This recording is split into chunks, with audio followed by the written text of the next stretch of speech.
A service of KIBMradio.com, the Internet's home for an all old-time radio.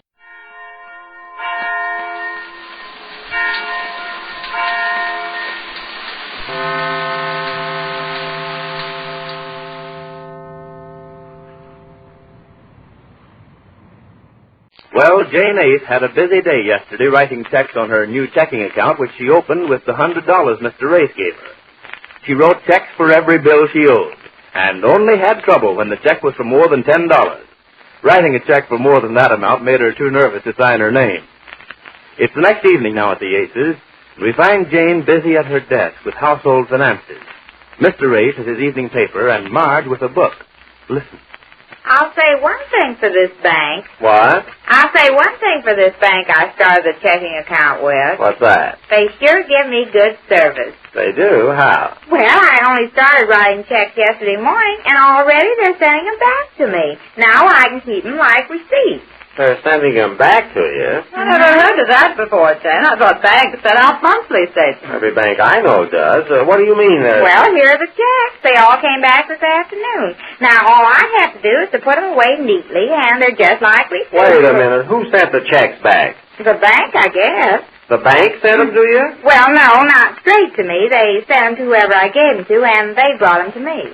What goes on here? Well, whoever I gave checks to yesterday. Here's one from the tailor shop, and here's one from the grocer, and this Just a minute now. Let me see those checks. No, I got them all neat here, and I don't want you to... But if those checks came back... the people who brought them back, did they say anything to you when they brought them here today? I wasn't here. I had to go and have my hair done. They gave them to Laura. Well, did they say anything to Laura? I don't know. I wasn't here. Well, did Laura say they said anything? Oh, she said something. I didn't have time to listen. Why? Why? She asked why. Yes, she asked why. Do you think all I've got to do is to sit around and listen to Laura tell me what the tailor said or what the grocer said? Oh. But, Jane, evidently something's wrong with those checks, or they wouldn't have come back. Wrong with them? What's wrong with them? That's what I'm going to find out right now. Well, the now, telephone's Jane, here. What? The phone. I'll answer it, Jane. Yeah, she'll answer it. Now, Jane, I'm going into this check coming back business that you got into here. Hello? It looks like they're coming back by the dozen. Do you mean that you gave out all those checks in one day? Yes. Just a minute, I'll put her on. It's for you, Jane. Oh, for me? Who is it? Well, I don't know. Shall I find out? No, I'll find out. I wonder who could be talking. Hello? Yes? Oh, yes, Mr. Schultz. Oh, that's the butcher. What does he want? Yes, I got it all right, Mr. Schultz. My maid gave it to me, and thanks very much for sending it back to me. I want to keep it as a receipt for my... What? Make it good? What do you mean? Make what good? Oh, now it's dark. Well, I don't know what you mean. I did pay you for the bill. I gave you a check yesterday. Yes, 2 checks. One for $10 and one for... Yes, I know I got them back, and I'm saying thanks. I don't know what... give me that phone, just a minute, dear. Give it to me. Oh, will You're you going to please? ruin all the credit I ever... hello, Mr. Schultz. This is Mr. Ace. There seems to be a misunderstanding, and I wonder if you'd give me a little while to talk this over with my wife. Yes, but after I find out what has been going on here, I'll drop in and fix everything up. Yes, Mr. Schultz.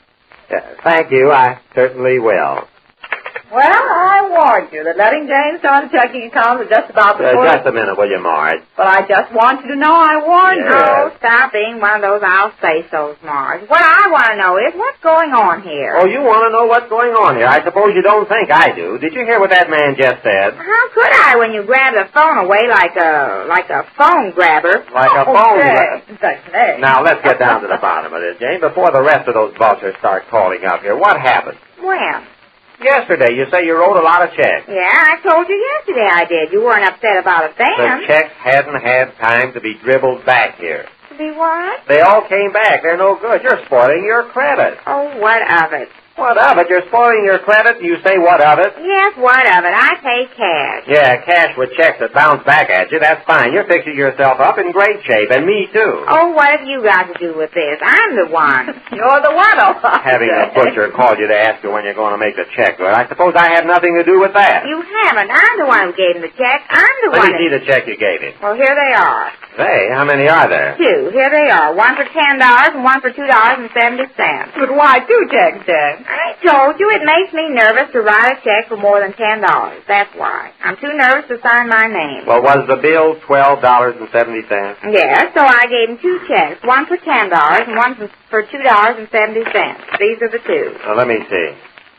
What is this you scratched out up here in this corner? That said no up there. All the checks they gave me had the word no printed in the right-handed corner. No, I never heard of checks with the word no printed on them. Well, these have, so I scratched out the no and wrote in yes. Let me see that check, eh? Wait a minute, Mart. Jane, this doesn't say no. That's N-O period. Well, I know what it is. I can certainly spell no. N-O period happens to stand for number. You number the checks in this... Oh, quiet, will you, Mart? Number? Are you trying to get my ghost? Where is there an O in number? There's no O in number, but the abbreviation Then what are you trying to tell me? Isn't that awful? A new slang, an O in number. Look, Jane, let's not argue about that. I'll say the word. We won't argue about that. I'm supposed to guess that means number. N-O is number. But, Jen, it's on every check. Every check I ever saw. They have a place for you to number the check. Well, I never wrote checks before, and when I was filling these out, I was here alone, except Laura. And neither one of us could figure out why they had no in the corner. Oh, Laura didn't know either. No, she didn't, if you want to know. So you figured it meant just no? Yes. No. Yes. Well, I'm not joking around. Where was I now? You figured it meant no. No what? No good, I guess. You know how sometimes somebody gives you a check that's no good? Oh, yeah. Well, I didn't want anybody to think that these checks were no good, so I scratched out the word no and wrote in yes. In big letters, too, I noticed. Yes, I want everybody to see it was good. So you started each check off with the word yes. Well, would they send checks back for that reason? I don't know. A new account, they might. The way she scrawled yes over every one of these checks. And look at this. What's this signature here? Where? Jane Aces. Is that your name? Aces? Did Yeah. I write Aces? What on earth for? Why the plural all of a sudden? Oh, it's that Mr. Schultz. He keeps calling me Mrs. Aces. He was over here when I wrote this check, and he was talking so much and calling me Mrs. Aces that I guess I wrote it wrong. Just like that. Don't you realize, Jane, that all these checks coming back are ruining your credit? Now, don't you start saying you don't need credit. If you don't, I do. I'm in business. Now, you wrote all these checks. How many are there? I wrote 36 of them. I still have 14 left. 36 checks in one day. Well, I had to. Business was rushing around here yesterday. All you did was sit here and write in your checkbook. Yes, I did. And wrote them wrong. Well, it was the first time she ever made out a check, eh? Oh, I know. She's a novice. No, not yet, I'm not. Not yet? What do you mean, not yet? I haven't written this whole book of them yet. You haven't written this whole book. So what? Doesn't a novice write a book? A novice write a... Will you please Jane. stop interrupting me, Jane? I'm trying to straighten out your bank account for you. I'm trying to show you how important it is that whenever you give anybody a check, that check is good. That it shouldn't come back from the bank.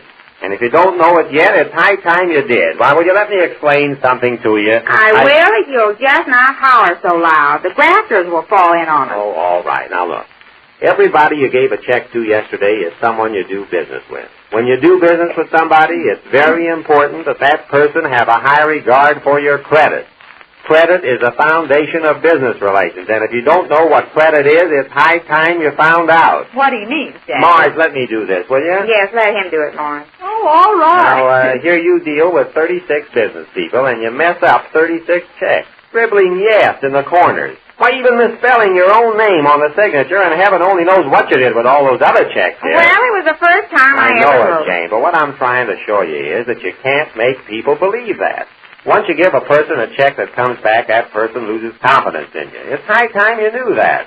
What's this bank going to think? A bank you just started an account with. They're going to be pretty disappointed in you starting off on the wrong foot that way. The wrong foot? Yes, it's on the wrong foot. Look at all this trouble you're causing. Writing checks that come back. That's bad. This is a mess you got yourself into. And it's going to be very difficult to go around explaining to 36 people. Oh, well, the telephone's there. Yeah, that's probably another creditor. No, wait, Marge. Let me answer that. I'll try to explain what she did. Hello? Yes, this is... Who? I don't get...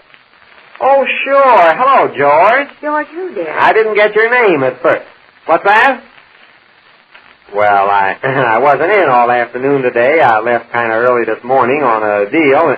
Say, this is a coincidence. You're calling me this way. My wife started an account in some bank yesterday, and we were just talking bank accounts, and here you call me. Who is it, Abe? He's a teller over at my bank. What's on your mind, George? Yes, I did.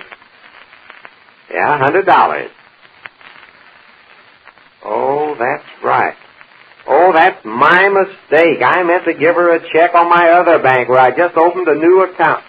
Oh, I'm sorry, George. Oh, sure, thanks. I'm glad you did. Thanks very much. Oh, okay. Goodbye.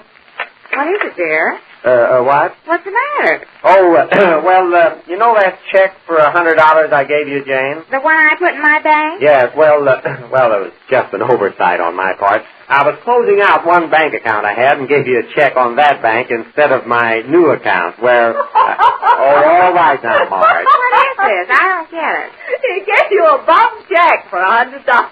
You deposited it in your bank. That's why all these checks came back. You gave me a bad check, dear? Oh, but Jane, it was just... I know. It was just an overdraft on your part. Yes, it was just no, not an overdraft. Well, let me tell you, dear, if you don't know what it means to have good credit, it's high noon you did. Not a girl. Oh, will you stop that laughing, Marge? Jane, I'm telling you my check is good. It's just that I gave it to you on the wrong bank. It's very hard to make people believe that, dear. Well, I'll bet you all the tea in China that my check is good. Oh, a T in China now. Before it was an O in number, and now it's a T in China. Oh, is it? Well, Jane's got him there. So it was Mr. Ace's fault all the time. We learn more about that when next we meet the Easy Aces.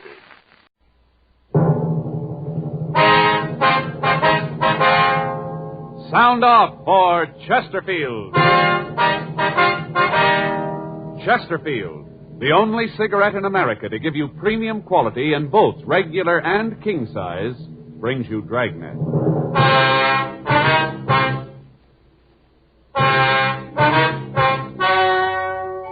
Ladies and gentlemen, the story you are about to hear is true. The names have been changed to protect the innocent.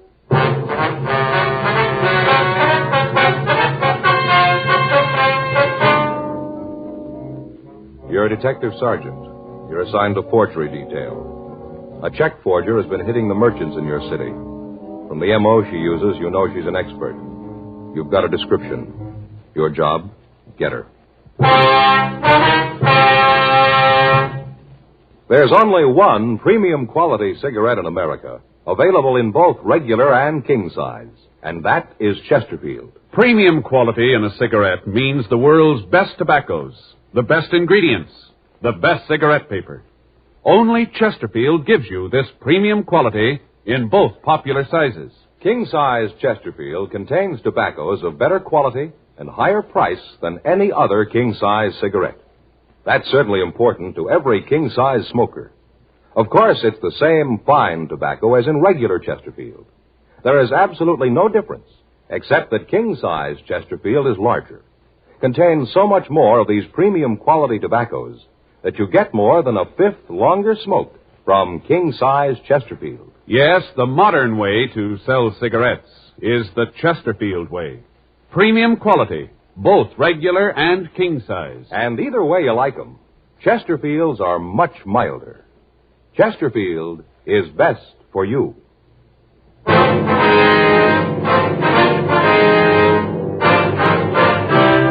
Dragnet, the documented drama of an actual crime. For the next 30 minutes, in cooperation with the Los Angeles Police Department, you will travel step by step on the side of the law through an actual case transcribed from official police files. From beginning to end, from crime to punishment, Dragnet is the story of your police force in action.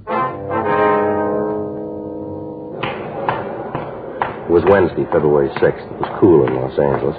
We were working the day watch out of forgery detail. My partner's Frank Smith. The boss is Captain Welsh. My name's Friday. I was on my way back from the forgery office, and it was 10:22 a.m. when I got to the mudroom. I'm sure about it, officer. If I ever see that woman again, I'll know her. Don't you have any doubt about it, I'll know her. Yes, ma'am. Now, if you'll just look through this book, please. Have you seen anyone who might be the woman, Miss Parkinson? No, not yet, Sergeant, but if she's got her picture in here, I'll find it for you. Never forget that face. So sweet and kindly. Sort of reminded me of my mother, rest her soul. I think that's why I cashed the check for her. I never would have done it if there hadn't been something like that. Yes, ma'am. I wonder if you'd mind running over it again for us. Might have been something you forgot, maybe? No. I wouldn't forget anything about her, but I can tell you about it if you'd like. All right, fine, Miss Parkinson. If you just start at the beginning again. Fine. Would you mind calling me Ethel? I don't much care for formality. Feel better when people call me by my given name. Yes, ma'am. If you go right ahead, please. Well, this morning's when I found out about it. Like to keeled right over when the check came back from the bank. Opened up the other mail, mostly from people who want to sell me things for the store, and there it was. Letter from the bank with the check inside. Stapled to one of those forms, you know, the kind they just check with a pencil. Uh-huh. Well, like I said, there it was. Place that was checked said the account was unknown. Well, you can just bet I got on the phone and called the bank people. Yes, ma'am, I understand. I told them they'd made some sort of mistake, that they'd better set it right. I was so sure that she wouldn't do a thing like this. Well, you know how banks are. They said they'd check it for me, and I waited on the phone while they did. And they said it wasn't any mistake. Well, you can just bet that I was hopping mad. Yeah, well, what kind of identification did the woman use to get you to cash the check? Well, she had several letters from her son. At least that's who she said they were from. I just bet she hasn't even got a son. Well, sir, I'll bet she hasn't. Well, do you usually cash checks with that little identification? No, I don't, as a rule. Usually ask for a driver's license and a Social Security card. Figure that if a person's got one of those, that means that he's working. Figures that the check is good. Mm-hmm. Well, that's not always true, you know, ma'am. Well, don't I know it now? You just bet I do. Last time I'll cash a check for anyone that I haven't known for 10 years. Mm-hmm. Had you seen this woman around your store before this time? I've been trying to think about that. The shop isn't very big, but we do a pretty good business. Sometimes there are several people waiting. Get in a hurry, you know, when you aren't sure who you talk to. Yes, ma'am. To me, I've seen her in the store before, but when I stop and really think about it, I'm not too sure. You know how that is? Yes, ma'am, I do. When you boil it right down, I don't think I have seen her before. She just had one of those faces that you figure sure you know. Looked like such a lovely person. I see. About how old do you figure she was, ma'am? Well, like I said, I guess about 62, maybe a little older. Uh-huh. Might have been 65. Not much over that, though. Such pretty hair. Pure white, had it fixed in a real soft wave over her forehead. Old-fashioned kind of. Wore it in a bun, you know. Ma'am? Bun. Had the hair all rolled up and then pinned up back. Here. Back of her neck. It was white, you say? Her hair was white? Yes. Looks so nice to see a woman act and look her age. So many of them try to look younger, you know. Yes, ma'am. How about her clothes? Oh, she was well-dressed. Had a sort of teal blue suit on and a black coat. Looked kind of like it might have been cashmere. Looked real nice. Little string gloves and all. You say she was a small woman, is that right? Yes, she was little. Stood real straight, you know, shoulders back. But she was a little one, not more than 5'1" or maybe 2. Mm-hmm. Would she be slight or heavy? Beg pardon? Well, how much would you say she weighed? Maybe 100 pounds. Say she wasn't much heavier than that. No, sir, 100 pounds. Was there anything unusual about her, anything that might make her stand out? No, I don't think so, except maybe it was the perfume. Ma'am? Perfume, you know, how you kind of expect a little old lady to wear something kind of mild like violet, maybe. Something light. Yes, ma'am. Well, she had a real heavy perfume on. Smelled kind of like a French scent. Real heavy, like I said. It was one thing I couldn't figure out. What's that, ma'am? Well, she did have nice clothes and all, but all in all, she didn't look like she had a lot of money. Just moderate, you know? Mm-hmm. Well, that perfume must have been expensive. Must have cost a lot. Well, I guess she's making enough to afford it, ma'am. 10:34 a.m. Mrs. Parkinson continued to look through the mug books. She was unable to identify the woman who had passed the bad check. The merchants of the city had been victimized for the past 3 weeks by a forger. All of them described her as a kindly old lady using letters from her son in the East as identification. Frank and I had run the description we'd gotten through R&I with no result. The stats office had made several runs on the M.O., and all leads furnished by them had been checked out, but they led us nowhere. We'd obtained copies of the forged checks, and they'd been processed by Don Meyer in handwriting, but he'd been unable to offer us any new information.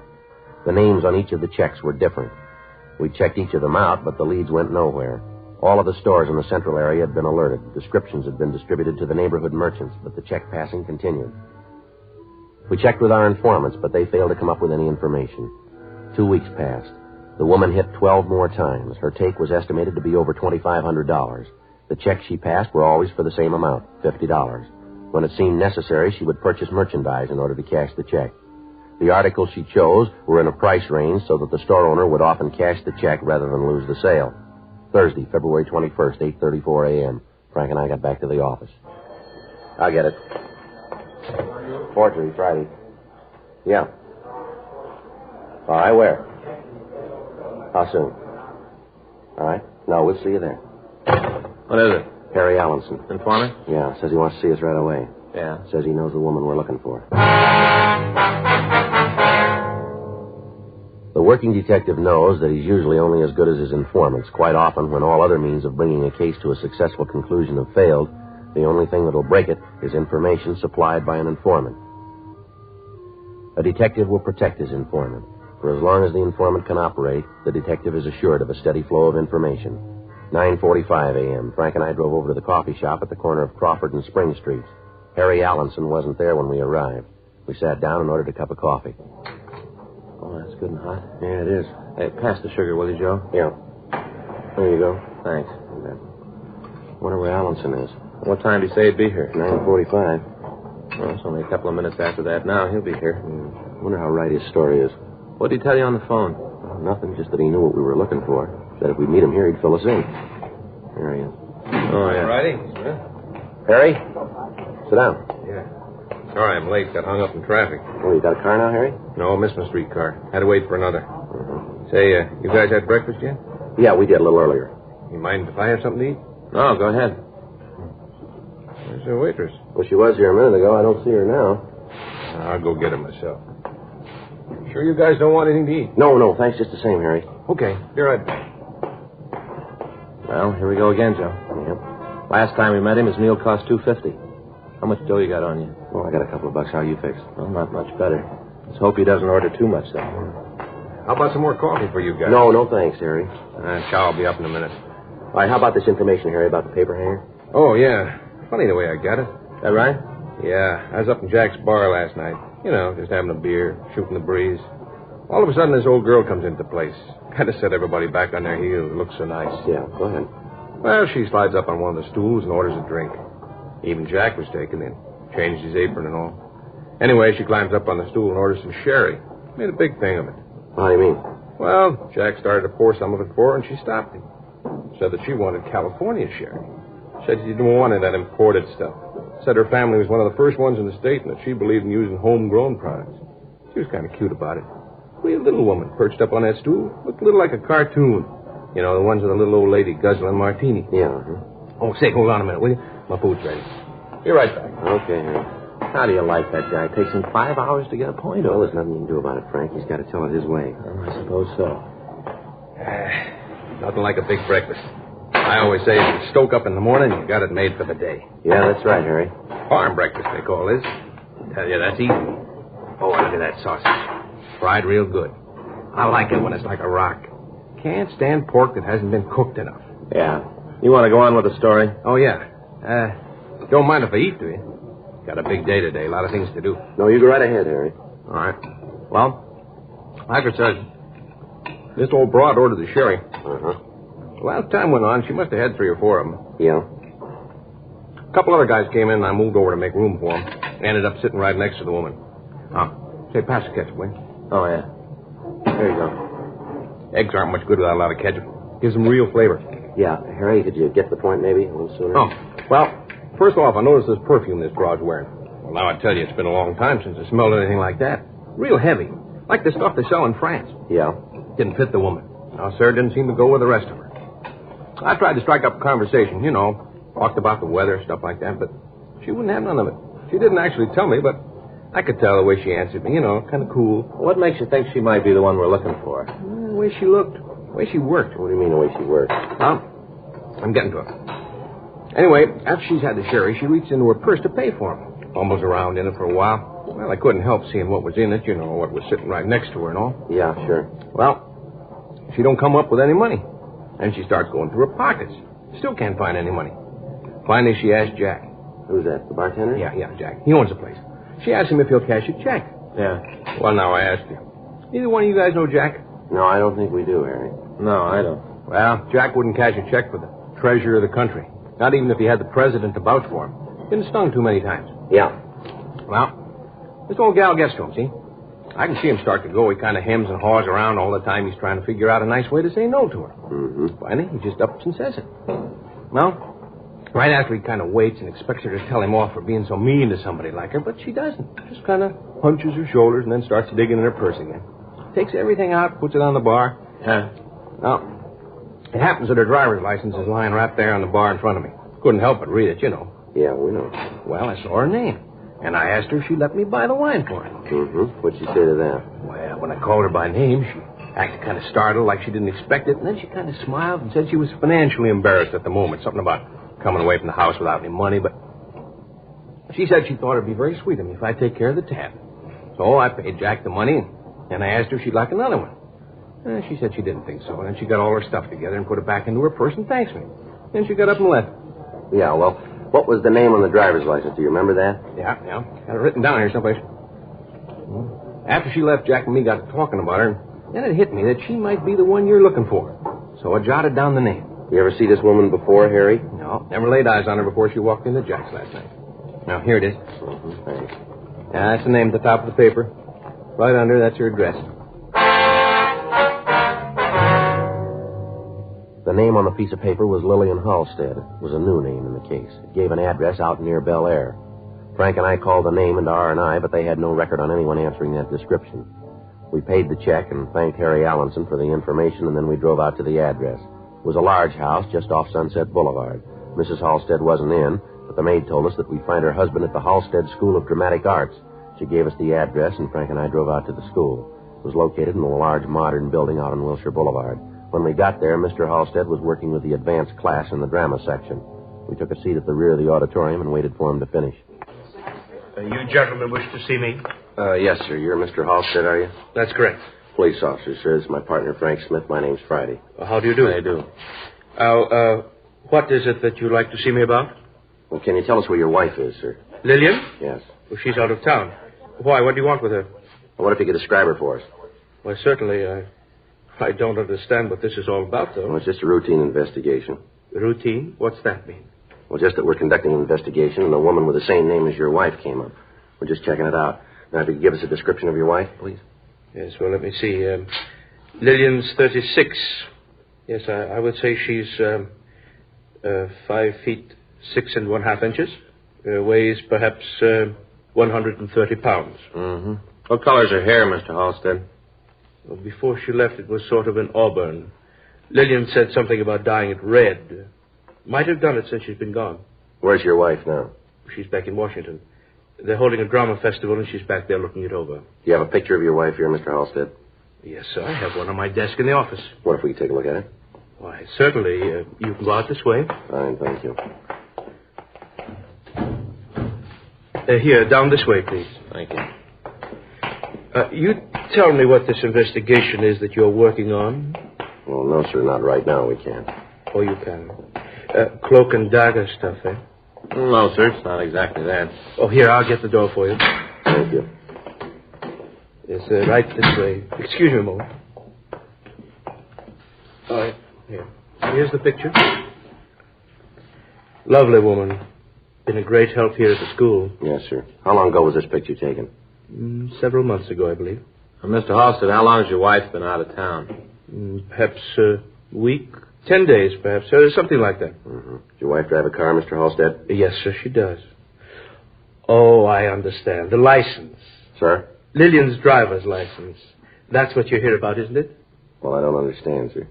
Oh, you don't have to be cagey with me. Lillian lost her driver's license some time ago, asked me to get her a new one. I didn't quite get a chance to do it. You found it. That's it, isn't it? No, sir, that's not. We think your wife's license has been used as identification by some check forger. You happen to know where your wife might have lost the license? Why, no, we don't know exactly. It must have been about 3 months ago. She says that she dropped it here at the school, but I've looked all over for it, haven't been able to find it. I think she just left it someplace. She's terribly careless about things like that. Yes, sir. Is this about the old woman that's been forging the checks? Why do you ask that, sir? Well, that's another thing that I've been meaning to call you about.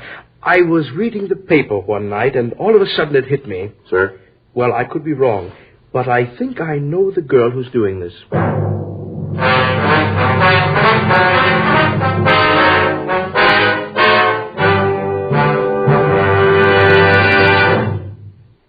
You are listening to Dragnet, the authentic story of your police force in action.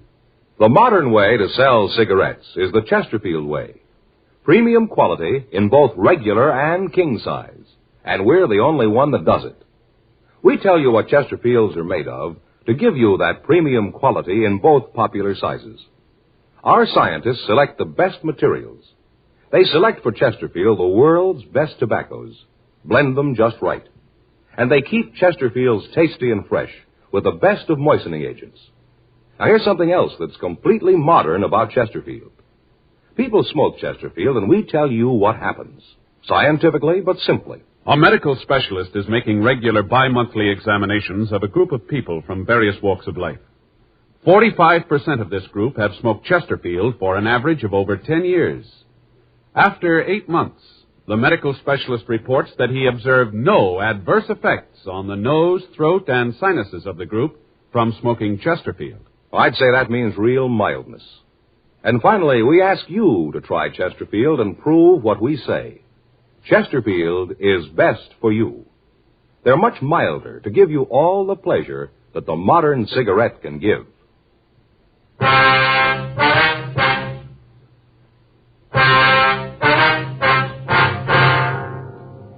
2:37 p.m. We ran the name Bert Halstead through R&I, but we got no make on anyone answering his description. Halstead told us that he thought we might be looking for a girl he identified as Peggy Small.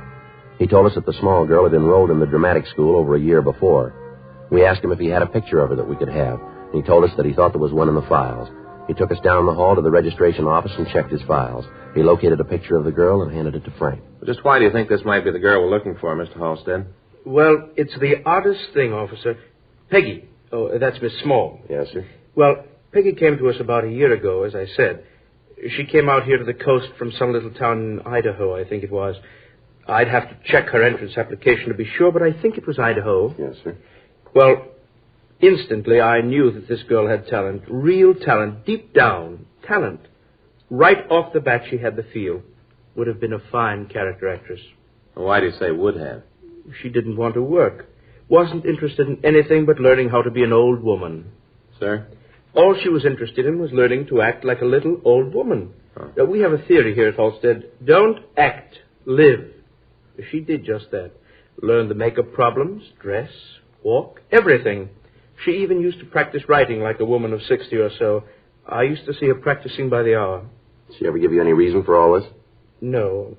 I asked her once, but she said that this was the way she wanted it. Now, I thought that she was trying to tell me to keep my nose out of her affairs in a nice way, so I didn't ask her again. Mm-hmm. Now, we have presentations here, you know. Each term, the class presents a play that's been written and produced by the students themselves. Yes, sir. Peggy would always do the oldest female part in them. Never was interested in anything else. She had several good offers, but for some reason she did not take them. What do you mean by that, sir? Well, one night a talent scout from one of the majors came out to see our play. Well, he what? was quite... Majors, the studio. Let's see. He was quite impressed with Peggy, offered her a term contract, good money. She'd have done well, but she just was not interested. I just can't understand it. Well, do you know where she is now? No, officer, I haven't seen Peggy since she left here. That was about 4 months ago. I wonder if you could tell us where she lived when she was enrolled here. Certainly.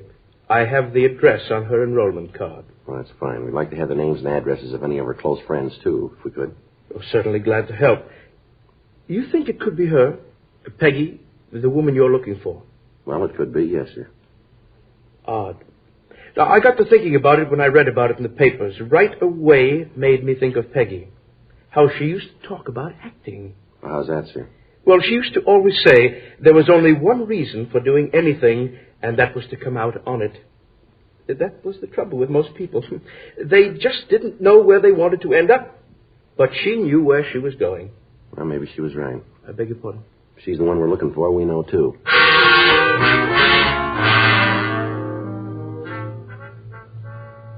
3:12 p.m. We got Peggy Small's address from Mr. Halstead, and then we went back to the office. We ran the name through R&I, but there was no record on the girl.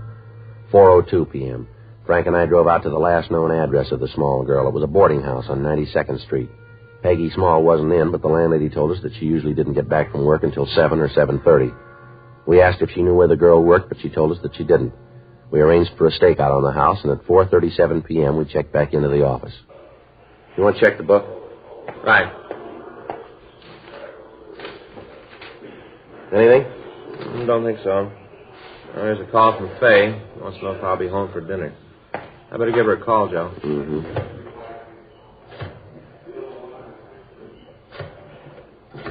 Faye's getting a little hacked at me. Was that so? Yeah.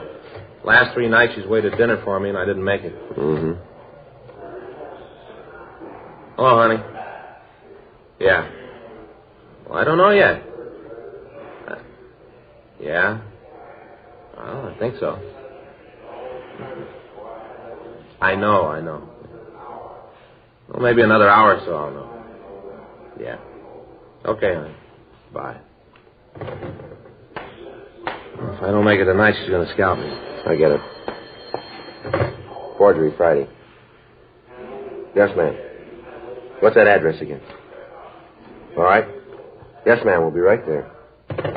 Well, your dinner's going to have to wait again. Why? Dry goods store out on Main. Forger's there now.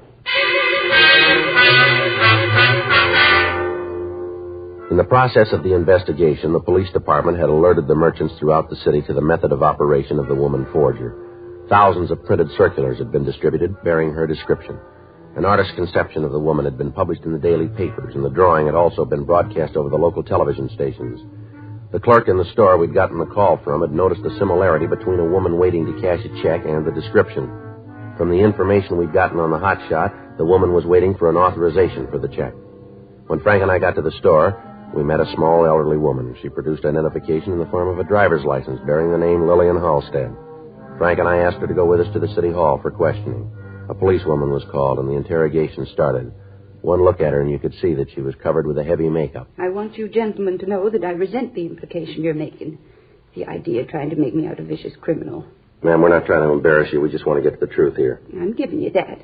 I'm telling you what you want to know. All right, now let's get it over with. What's your name? Lillian Halstead. Is this your driver's license? Yes, it is. Then the thumbprint on it should be yours, too. Is that right? I'd imagine so, yes. Well, then suppose we go down the hall and take your fingerprints and compare it, huh? Now, you look here, young man. I know my rights. You're not dealing with some little schoolgirl this time. I've lived a long time, and I know just exactly what you can do and what you can't do. I know, for instance, that you can't take my fingerprints unless you want to arrest me for something. If you want to make a fool out of yourself to that extent, then you go right ahead and do it. And mark this way, young man. I'll sue you for every nickel you own. I'll let the papers know about this. They'd love to know how you treat old women. They'd just love to know. You ever been mistreated in any way, ma'am? No, and I don't intend to be. There's a man on the way down here, ma'am, the name of Halstead. Wife's name is Lillian Halstead. That driver's license we found in your purse, the one you claim is yours, that's registered to his wife.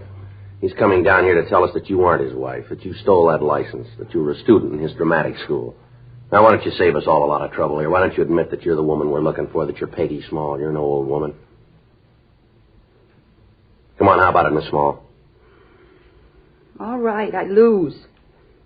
Guess I should have known. Mind if I take this wig off? It's kind of warm in here. We've been kind of waiting for it. Go right ahead. It was a good racket while it lasted. Crummy driver's license. I was doing all right as long as I used the letters. They should have been good enough for me. I should have known. What'd you do with the money? I got it all, every last nickel of it. I almost had enough, too. Enough for what? Leave this lousy town, get out of here, go back east, New York. A couple more pieces of paper and I'd have it made. Could have left. Almost showed him good. Ma'am? Phony town. Months I pounded on doors, talking to agents, casting directors, talking to anybody who'd listen to me, trying to get a job, trying to get a break in pictures. None of them would talk to me. Wouldn't even see me. This phony town. Yes, ma'am. They wanted character women. Didn't want any young women, character women. That's what they wanted. So I got to be the best of them. They didn't want me the way I am. I didn't want to work any other way, none. Had you fooled, didn't I? Had the whole town fooled. All of them. Phony place. I was going back east, back to New York. They know talent back there. They recognize it. They know whether you're real there or whether you're just a phony. They know it there. Yes, ma'am. We know it here, too.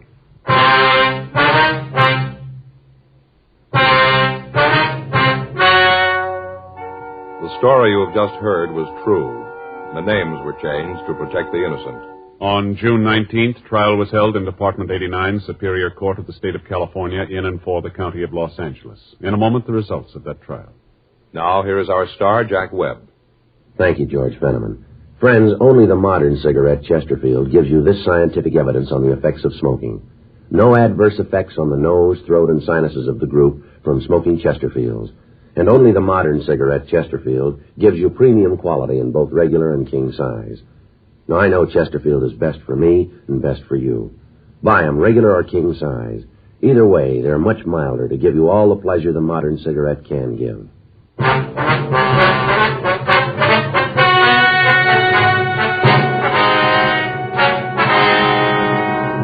Peggy Janice Small was tried and convicted of forgery, 10 counts. She was sentenced to the California Institution for Women at Corona, California, for the term prescribed by law. Forgery is punishable by imprisonment for a period of from 1 to 14 years in the state penitentiary.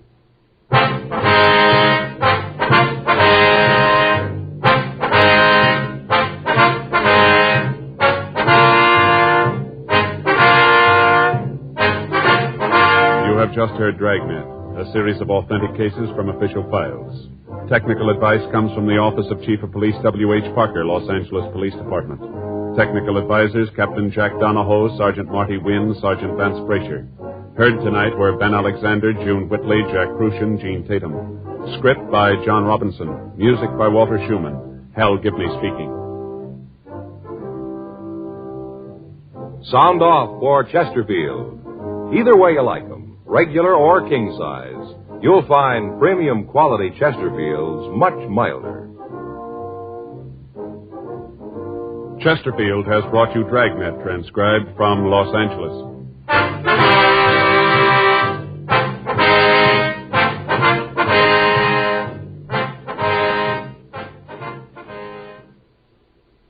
Tonight, it's Adventure with Barry Craig, confidential investigator on NBC.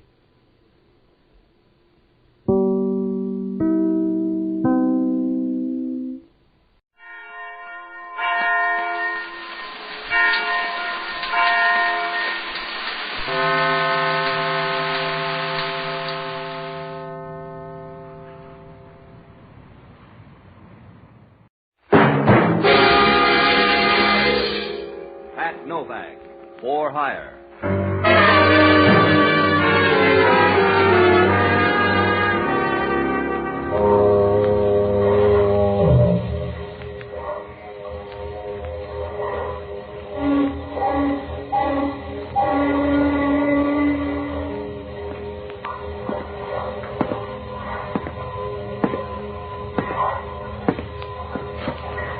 Sure. I'm Pat Novak. For hire.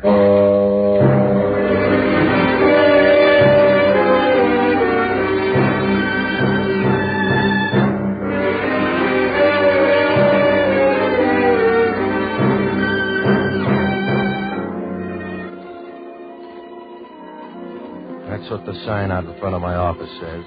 Pat Novak for hire. It's an easy way to put it, because if you're going to make a living down on the waterfront in San Francisco, you got to do everything but run for office.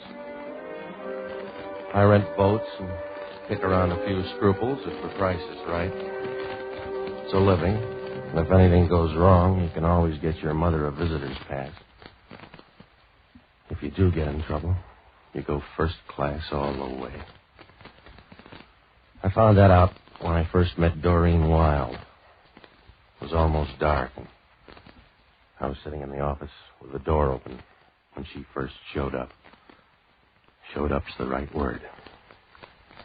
The wind was blowing outside and pushed her dress tightly against her legs as she walked in. She was young. From what I could see, she made Cleopatra look like Apple Mary. She had a voice like a bowl of warm stew. Hello. Are you Mr. Novak? That's my story. I'm Doreen Wilde. Mind if I sit down? On your desk here? You'll block the view. You'll get used to the new one. There. Now lean back and let me look at you. I want to hire you, Mr. Novak. After the look or before? You've got a power complex, darling. You know a man named Joe Candono? Oh, he's a gambler out on Geary Street. Friend of yours? I don't dislike him that much. We have business connections. That's why I want to hire you. To give him some money tonight. A needy case or a bad debt? A bad debt. Candono has an IOU from my brother for $10,000. You can go from there. Not if I'm supposed to say it was a fixed game. Candono's been around a long time. Yes? That's right. There are only two kinds of gamblers in this town, honest ones and dead ones. So if your brother owes $10,000, he better pay. That's why I'm hiring you. Just pay off Candono and make sure you get the pictures. Pictures of the Grand Canyon, huh? We'll talk about my past some other time. Well, for the moment, we'll just say you're photogenic. That's right. Your brother can't get the $10,000, so Candono's shaking you down. Yes. Yeah. I'll bet you make a nice rattle. How did Candono get the pictures? My brother gave them to him. You got a charming brother. You see only his better side. Will you do the job for $100? How long is it going to take? 2 hours, maybe. You'll have to meet with my brother. To meet with your brother, $100 is coolie wages. He'll give you the information, then you can see Candono. Where do I meet your brother? Room 729, the Dixie Hotel. He'll be there about 8:30. That packing crate down on Powell Street? Your brother's a cutie. I know winos that wouldn't go in there. We'll meet you there at 8:30. Oh? You going to be there? Yeah. Do you mind? I can stand it. Do you carry a spare battery for that gleam in your eye? Your $100 covers that, too. See you at 8:30.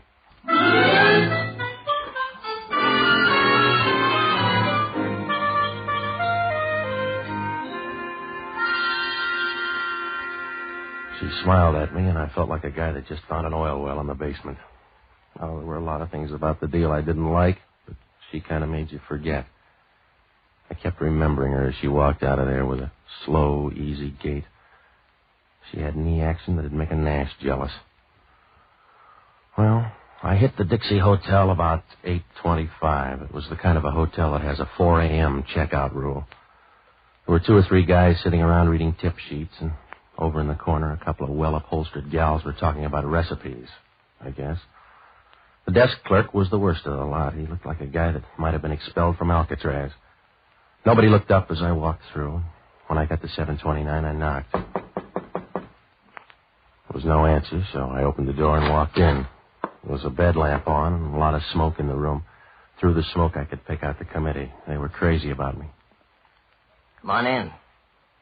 Looking for someone? Yeah, but she's got a better figure than you. Close the door. No, she's not here. I'll just run along. Close the door, mister. You need the ventilation. I said close the door. Now sit down. Sit down on the bed there. You're a tough host. So I'm broken-hearted. Just be a good boy now and give it to me, huh? You got the wrong guy. You give it to me fast, mister. I don't know what you're talking about. I came up here to meet somebody. Already met him. I've run across better people in sewers. Now, look, meathead, I'm only going to say this once more, so make a copy. You got the wrong guy. You think I got something? I haven't got it. No? No, so you and your playmates swing out of here in your tails. I never saw you until 3 minutes ago, and I'm tired of the friendship already. All right. Eddie. Yeah? Go through this guy's coat. Yeah, sure. Now, wash your hands, Junior, and then put them in your own pockets. Oh. You got a favorite profile, fella? Because I'm going to put this gun on one side. Take your choice. Grab him, hold him up.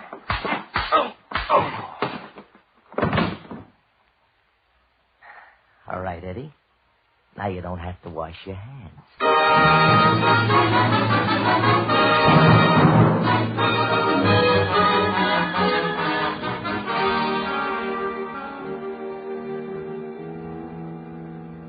I woke up with a head the size of Rhode Island. I rolled over and tried to get up, but I was about as strong as a moth in a wind tunnel. The room was dark, and I couldn't see very well. There was a stale, musty odor. Could have been a marathon dancer's dressing room, with a little fixing up, the sort of place you wouldn't be found dead in. There was a guy lying next to me who didn't feel that way about it. One look at the guy, and I could see he was dead from the crew cut down. Somebody wrapped a towel around his throat and forgot to say when. I should have got out of there right then, but I used my brain like a bottle of medicine, a small dose every 3 hours. I stood there, looking down at him, and felt like a guy that's just rolled a 7 the second time out. A small chunk of light squeezed through the door, and I could see particles of dust settling on his face. He was lying there, straight and white-faced, with a little bit of scowl, as if he didn't like the idea. I went through his wallet and found a few bucks and some identification. Enough to prove he was Frank Wilde, Doreen's brother. Oh, it looked nice and clear. They'd done everything but pin the IOU on his shirt. Well, I couldn't wait around because when Homicide got there, I was going to be as popular as a can of salmon on Friday. Homicide meant Inspector Hellman, a guy that couldn't even make the Vice Squad. We were as close as a piccolo and a bass trombone. I got to thinking about him and decided to get out of there. It was a good idea 5 minutes ago.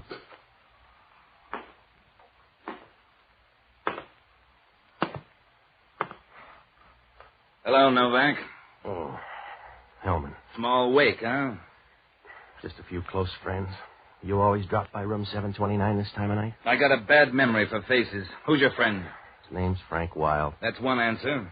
I was supposed to meet him here at 8:30. That's another. You got a third? Who killed him? I don't know, Hellman. Maybe 3 or 4 people. Maybe a pack of lugs from Joe Candono's. Yeah? I think you're modest, Novak. I think maybe you killed him. Oh, yeah, sure. I wrapped the towel around his neck, beat myself to death with a pistol, and jumped into the same grave. Maybe. Oh, stop it, Hellman. That isn't smart. That still leaves you in the running. I came up here to make $100. That's all I know about it. Check down at the desk. They'll tell you. I checked on the way up. The desk clerk says room 729 is in your name. Get your dough back, Hellman. You've been hijacked. Yeah? Look up a gal named Doreen Wilde. Who's she? The stiff sister. He got in a jam with Joe Candono and bailed himself out with some pictures. Oh.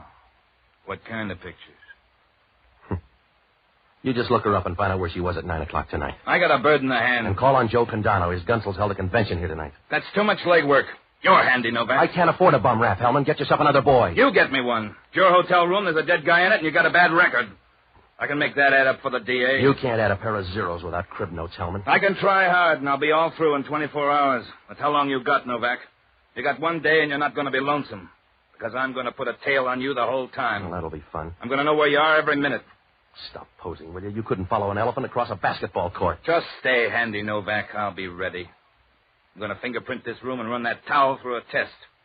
And then I'll be ready. Yeah, you better watch out for that towel. Huh? Remember, when it comes to towels, Hellman, you have to start from scratch.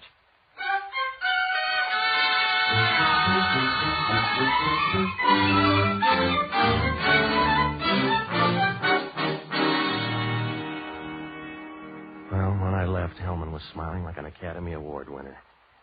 I didn't blame him, because from my side of the road, things looked rough. From here in, he could play a pat hand and come out all right. There were only 2 other people, Joe Candono and that girl. I was real worried, so I looked up the only honest guy I know, an ex-doctor and a boozer by the name of Jocko Madigan. Oh, he was all right for a guy who tries to drink all the whiskey in the world every night, only some night he's going to make it. I finally found him at the Bellevue Hotel, holed up in the hunt room. He was getting the most he could out of a bottle, old whiskey and young ideas. It was 10 o'clock, and he was carrying a bigger load than the Berlin airlift. Oh-ho! A drink for Mr. Novak.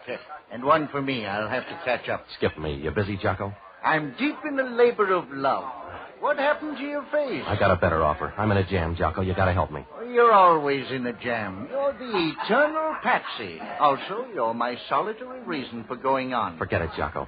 Well, you're the last project Providence has allowed me. An hors d'oeuvre that fate has thrown me to nibble on. I'm your conscience, you know. Yeah, all right, all right. You have no conscience of your own. Oh, you have fleeting moments of fright which you confuse as moral sense, but no conscience. All right, let's get off the platform, shall we? I need help, quick. What kind of jam? A big one? Yeah. I woke up about an hour ago holding hands with a dead man. Where? Room 729 at the Dixie Hotel. I hope you changed rooms. Hellman walked in and found me praying for the dead. He's got an idea I did it. A shrewd policeman. That was the second feature. We opened with a pistol whipping by Joe Candono's Gunsels. Oh, you got to help me.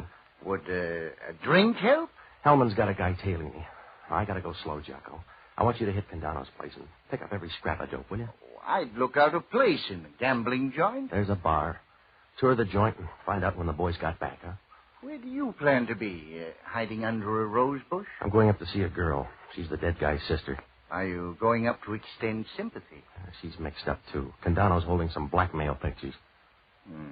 Let's reverse the assignment. Now, look, you see Candono. I'll tag by Doreen Wilde's place. Huh? She must be Harry Wilde's daughter. Who's he? The money crowd, to use a low term. What's he like? A retired octopus. After he got sick of chasing cigarette girls, he settled down to be a social worker. Yeah? Now he's like all social workers.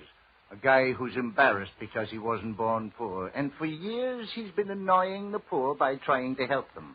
Hit Candono's place. Now, if you hit anything good, phone me at her apartment.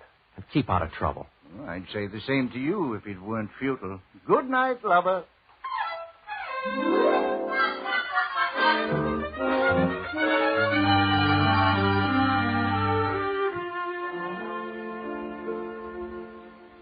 When I walked out, Geary Street was cold and deserted. The fog had moved in and staked out a claim all the way down to Market Street.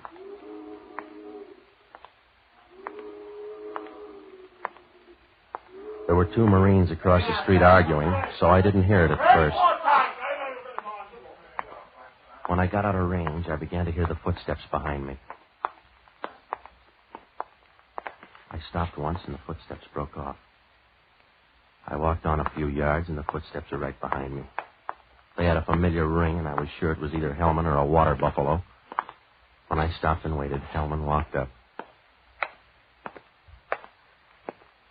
You're out late, Novak. What happened to that tail? Did he ask for more dough? I put our best man on it.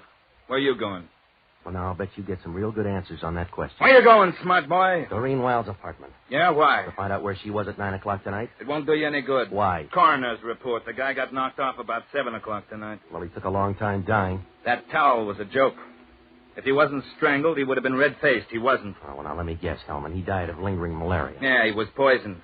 That means he was dead when you brought him in. Oh, that changes things, doesn't it? A little. Don't let me keep you, Novak. I'm busy anyway. Yeah? Yeah. Checking your alibi for 7 o'clock.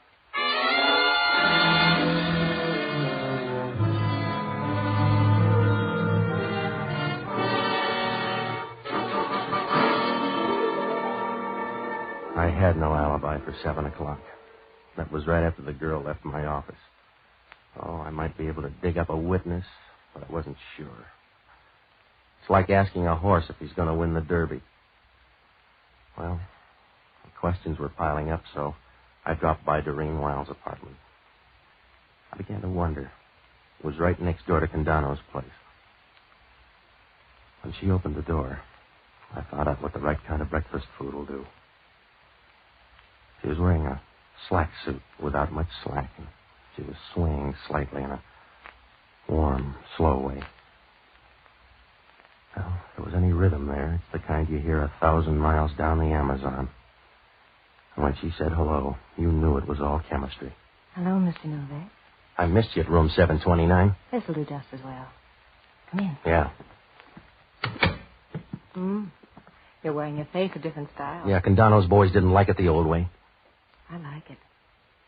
I like it very much. Yeah, what happened to you tonight? Frank was supposed to pick me up. He didn't come by. I see. Your brother finally showed up at the hotel. Oh, yeah? Yeah. He paid off that IOU. Is that a quaint way of telling me he's dead? I suppose.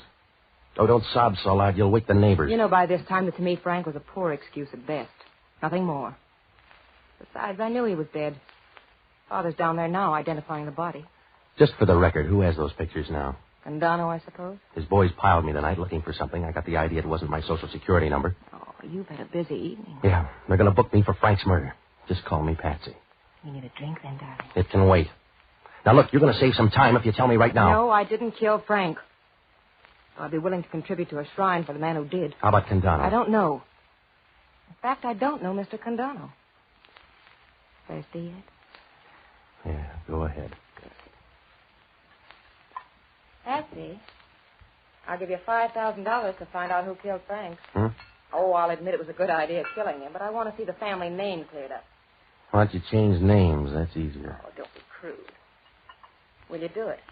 I may hang, and you can save your $5,000. Here's your drink. The money might help. Should we call it a bargain? Suit yourself. You don't want to stand there balancing that drink. No. That's it. Sit down. You know, you're an interesting guy, Patsy. I like you. Yeah? Yes, don't snowball the statement. Why'd you make it then? It seems safe enough. You sure? You're a little close, Patsy. Are you sure? At this point, I don't care. Come here, baby. Patsy. What's on your mind? Where I can buy a desert island cheap. Looks like you got an offer. Father, he's forgotten his key. Excuse me. Come on over, Father. I want you to meet Mr. Novak. Mr. Novak? Yeah, they think I killed your son. Hi. He's the one I told you about. Oh, yes. Yes, now I remember. It's probably for me. Hello? Oh, yes. I think so. I'll be right there. I've got to run, darlings. Only be gone a while. Father, keep Mr. Novak sober, I'll pick up from there. Good night, Father. See you soon, Patsy. A remarkable girl. She's active, too. Does she always sail out for a night camp? A remarkable girl. More so than Frank? Yes, I'm afraid so. You seem to like him better dead.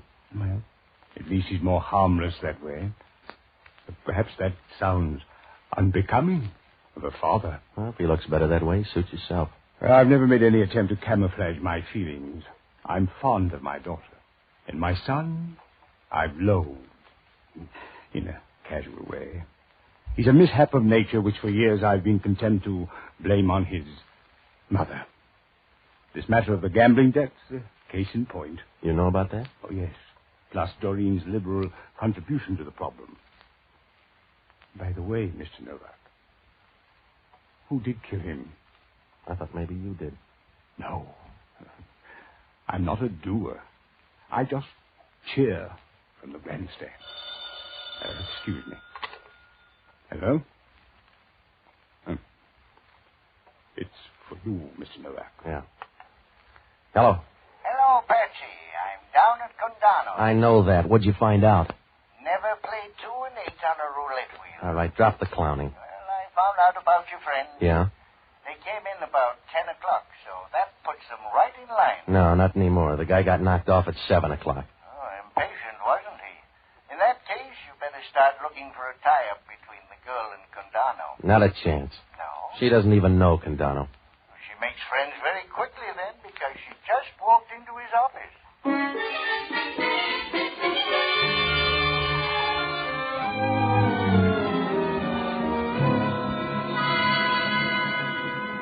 Well, things were beginning to fall into place. If the girl and Candono were that chummy, they were using those pictures. To squeeze the old man, probably. There was only one thing about it that didn't make sense. Why did Candono's boys beat my brains out if he had the pictures all along? Well, I talked to the old man a while, and then I headed for Candono's joint. They were closed when I got there, so I went home to bed. Oh, I'd have given a good price if tomorrow never rolled around. But the sun was eating through the haze the next morning when I walked into Candono's place.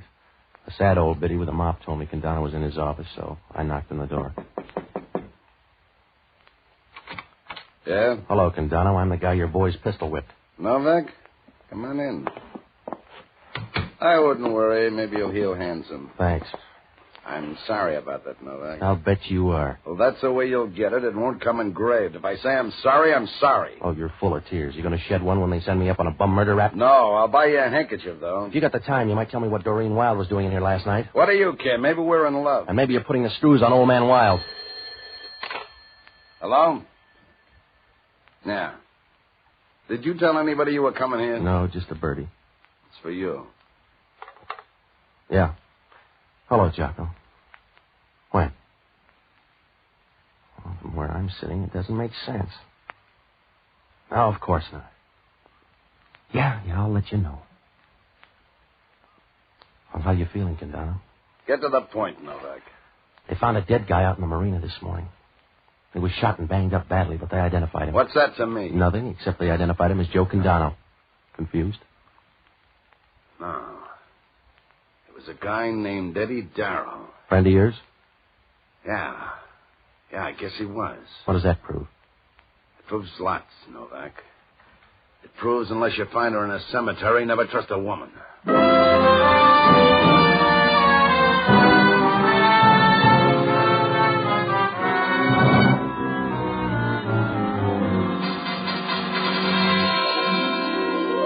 Well, with a good assist from Deep Short, we could make it now. I knew that. Candono was mad about something, and the lid was going to blow. I called Hellman. His lid was gone 10 minutes ago. He had the murder gun, and it belonged to old man Wilde. A messenger walked in and put it on the sergeant's desk a few hours ago with no explanation. Oh, that was the clincher. From here on in, it was cakes and ale. I told Hellman what I knew. He picked me up at Geary and Taylor, and we headed for the Wilde apartment. The girl and the old man were in the living room when we walked in. Everybody had breakfast? Patsy, I didn't know you came out till after dark. Well, we just wanted to call on your old man. Wilde, this is Inspector Hellman. Is there anything I can do? You're ambitious, Wilde. Hellman's here to arrest you for murder. I'm amused, but not frightened. They might have gone easy on you for killing your son, but not Eddie Darrow. And who is Eddie Darrell? The guy you thought was Candono when you killed him last night. Your daughter was helping him put on that squeeze. She even sent in your gun this morning. Please, Doreen, tell these men.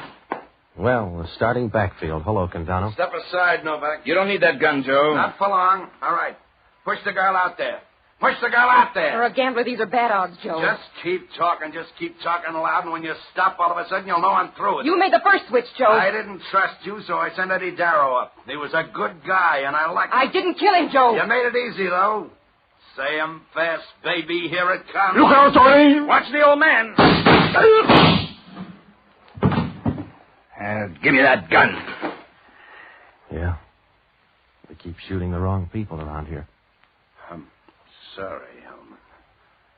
I bungled, huh? Yeah, you bungled, Joe.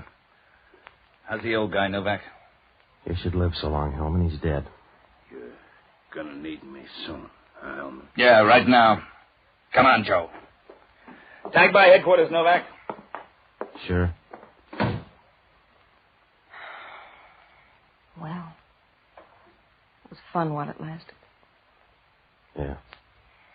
I'm sorry he jumped in front of me. He didn't have to do it. No, but you expected it. I suppose. I'm made to expect things, Patsy. Uh-huh. And you're not going to mind this. I expected that, too. You can slap me, but don't leave me, Patsy. I don't want to be alone. You got a cigarette? They're on the table. I see. A match, Patsy? You go build your own fire. I'm leaving. Please, Patsy, I don't want to be alone. You won't. I'll send you a whistle. Goodbye.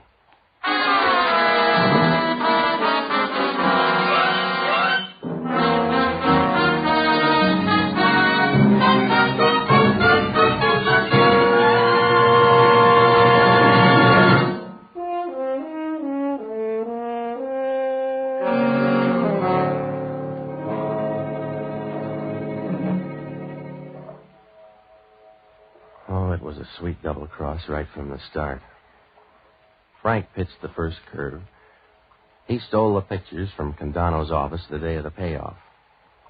He was going to wait for the dough from his sister and skip.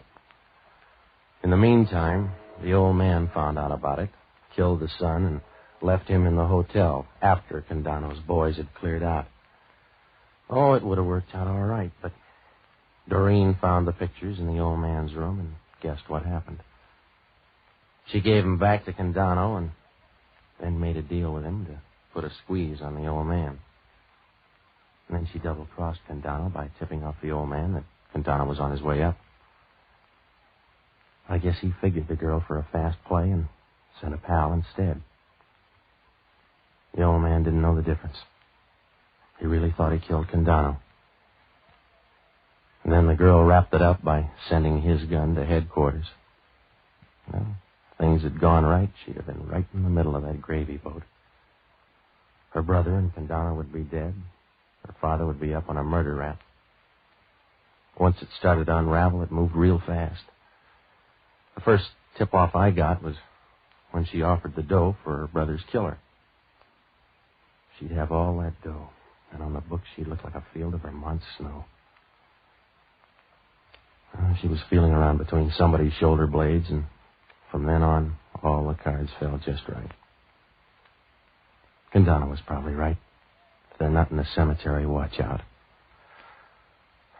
Well, Hellman had only one question. Why would a guy want to kill off a dame like that? After I saw the pictures, I wondered myself.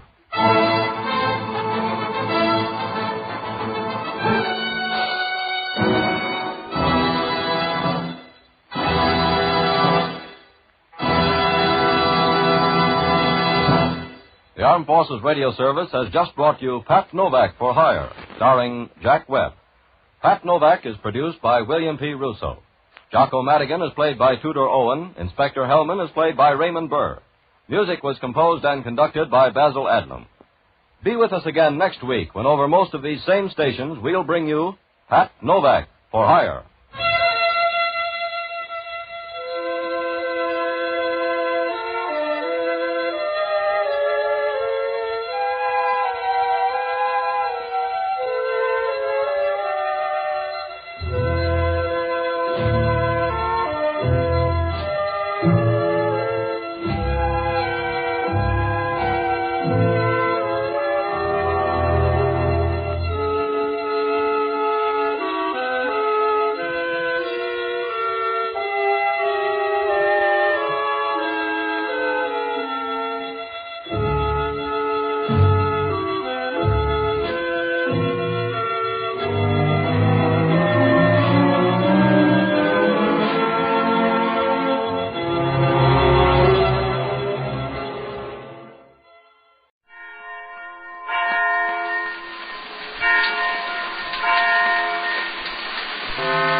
up for Chesterfield.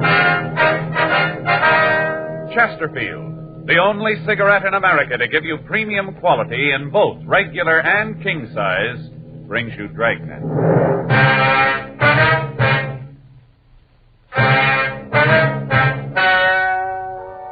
Ladies and gentlemen, the story you are about to hear is true. The names have been changed to protect the innocent.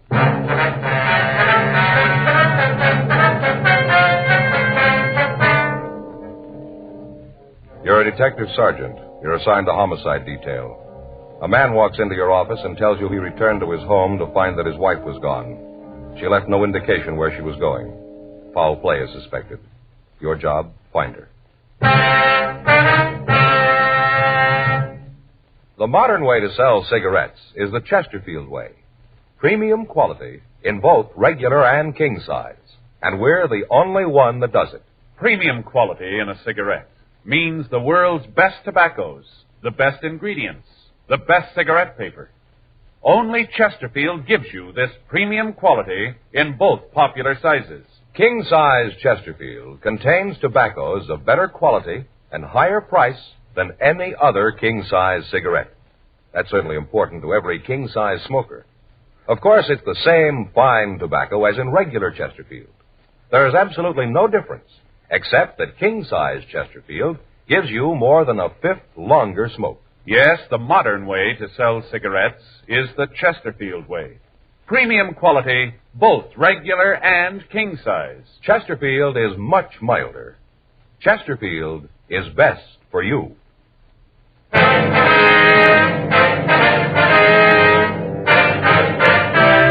Dragnet, the documented drama of an actual crime. For the next 30 minutes, in cooperation with the Los Angeles Police Department, you will travel step by step on the side of the law through an actual case transcribed from official police files. From beginning to end, from crime to punishment, Dragnet is the story of your police force in action. It was Tuesday, July 7th. It was hot in Los Angeles. We were working the night watch out of homicide detail. My partner's Frank Smith. The boss is Thad Brown, chief of detectives. My name's Friday. I was on my way into work, and it was 4:58 p.m. when I got to room 42. Homicide. Joe, that you? Yeah. Been here long? No, I just got in. Sure a beautiful day, isn't it? Yeah, summer's really here, isn't it? This daylight saving time makes a difference. Got a lot more time, seems like. Made me think about my vacation. Well, you're doing a couple of weeks, aren't you? Yeah, first part of August. Mm-hmm. Figured out where you're going yet? Yeah, Fay and I talked it out. You know, Joe? Oh, what's that? I think maybe I had Armin figured wrong. Armin? That's your brother-in-law? Yeah. Mm-hmm. This year, Fay and I got to talking where we're going to spend the vacation. Fay wants to go up to Big Bear. I'm saying Mexico. Yeah? You know, I figure a little fishing. I hear the yellows are hitting pretty good. The what? Yellowtails. Oh, yeah. You don't fish much, No, do you, I don't Joe? fish at all. You know. Well, they're supposed to be hitting pretty good, but Fay can't see Mexico. And darn if old Armin doesn't chime in and say he thinks Mexico's a great idea. Well, that's swell. Yeah, tells Fay all about the beaches down there and how good the food is, all about the air, healthy. You know, really sells her. So that's where you're going, huh? No, Fay didn't buy it. It's going to the mountains. Well, fishing's supposed to be pretty good up there, too, isn't it? That's what I've read, I guess. I suppose so, but... Old Armin, how do you like that guy? He sure surprised me. Yeah, maybe he's going to work out, huh? Yeah. I'll get it. Okay. Homicide, Friday. Yes, sir, it is. I beg your pardon. Could you talk a little louder? Yes, sir. Uh-huh. Yes, sir. Well, when was that? I see. When? Yes, sir. What was that address again? All right, I have it. Yes. Yes, sir, that's right. We'll be right out. Right, bye. Well, we got one to roll on. Kidnapping out in Hollywood. The man on the phone gave his name as Henry Wagner. He said that he'd come home from work and found that his wife was gone. He said on the phone that he'd found a note demanding ransom and cautioning him against calling the police. 5:22 p.m. Frank and I arrived at the house on Temple Hill Avenue. We parked the car down the street from the house and went up to the front door. Frank would remain in the car for a few minutes and then follow. In that way, if the kidnappers were watching the house, they wouldn't be as likely to know that we were working on the case. I rang the bell and waited. Yes, you're the police? Yes, sir, that's right. My name's Friday. Oh, hello. Come in, please, quickly. I don't want them to see you. Who's them, sir? The kidnappers. They might be watching. I don't know what I'm going to do. Terrible thing to have happen. Just doesn't make sense. All right, now, sir, if you just try to calm down, tell me what happened here. We're going to start right from the beginning. All right. I got home from school about 4:30. Myra wasn't here. I looked at the house for her, figured like you said on the phone that she might have gone to the store. When I couldn't find her, I started looking for a note. That's when I found the ransom demand right there on the coffee table. And you said you got home from school, is that it? Yes, I teach political science at the university. Well, when did you last see your wife? When I left this morning, about 7:30, I have a class at 8. Have you talked to her since? Yes, I called her about 1:15. Did everything seem all right then? I mean, did she seem to be upset, anything like that? No, everything seemed to be normal. Did she say if there was anyone with her when you talked to her? No, if there was, she didn't give any indication of it. I see. I know that this isn't a hoax, if that's what you're thinking. I know that Myra wouldn't do a thing like this. She's a serious woman. I guess you might say that she had a rather dull sense of humor. No, I know that she wouldn't do a thing like this as a joke. No, sir, it's not that. I'm just trying to get all the facts here. Wonder if I could see the note. Yes, I left it over here on the desk. That'll be my partner. I'll let him in if it's all right. All right, Frank. Yeah, come on in. See here. Mr. Wagner, it's my partner, Frank Smith. How do you do, Mr. sir? Wagner. How do you do? I'll get the note. I'd rather you wouldn't handle it anymore, sir. Oh, all right. You're going to try to get some fingerprints from it? Is that right? Well, that's the idea, yes, sir. You read it, Joe? Yeah, it's made up of newsprint. It's been cut out of the paper. Looks like one of the morning papers.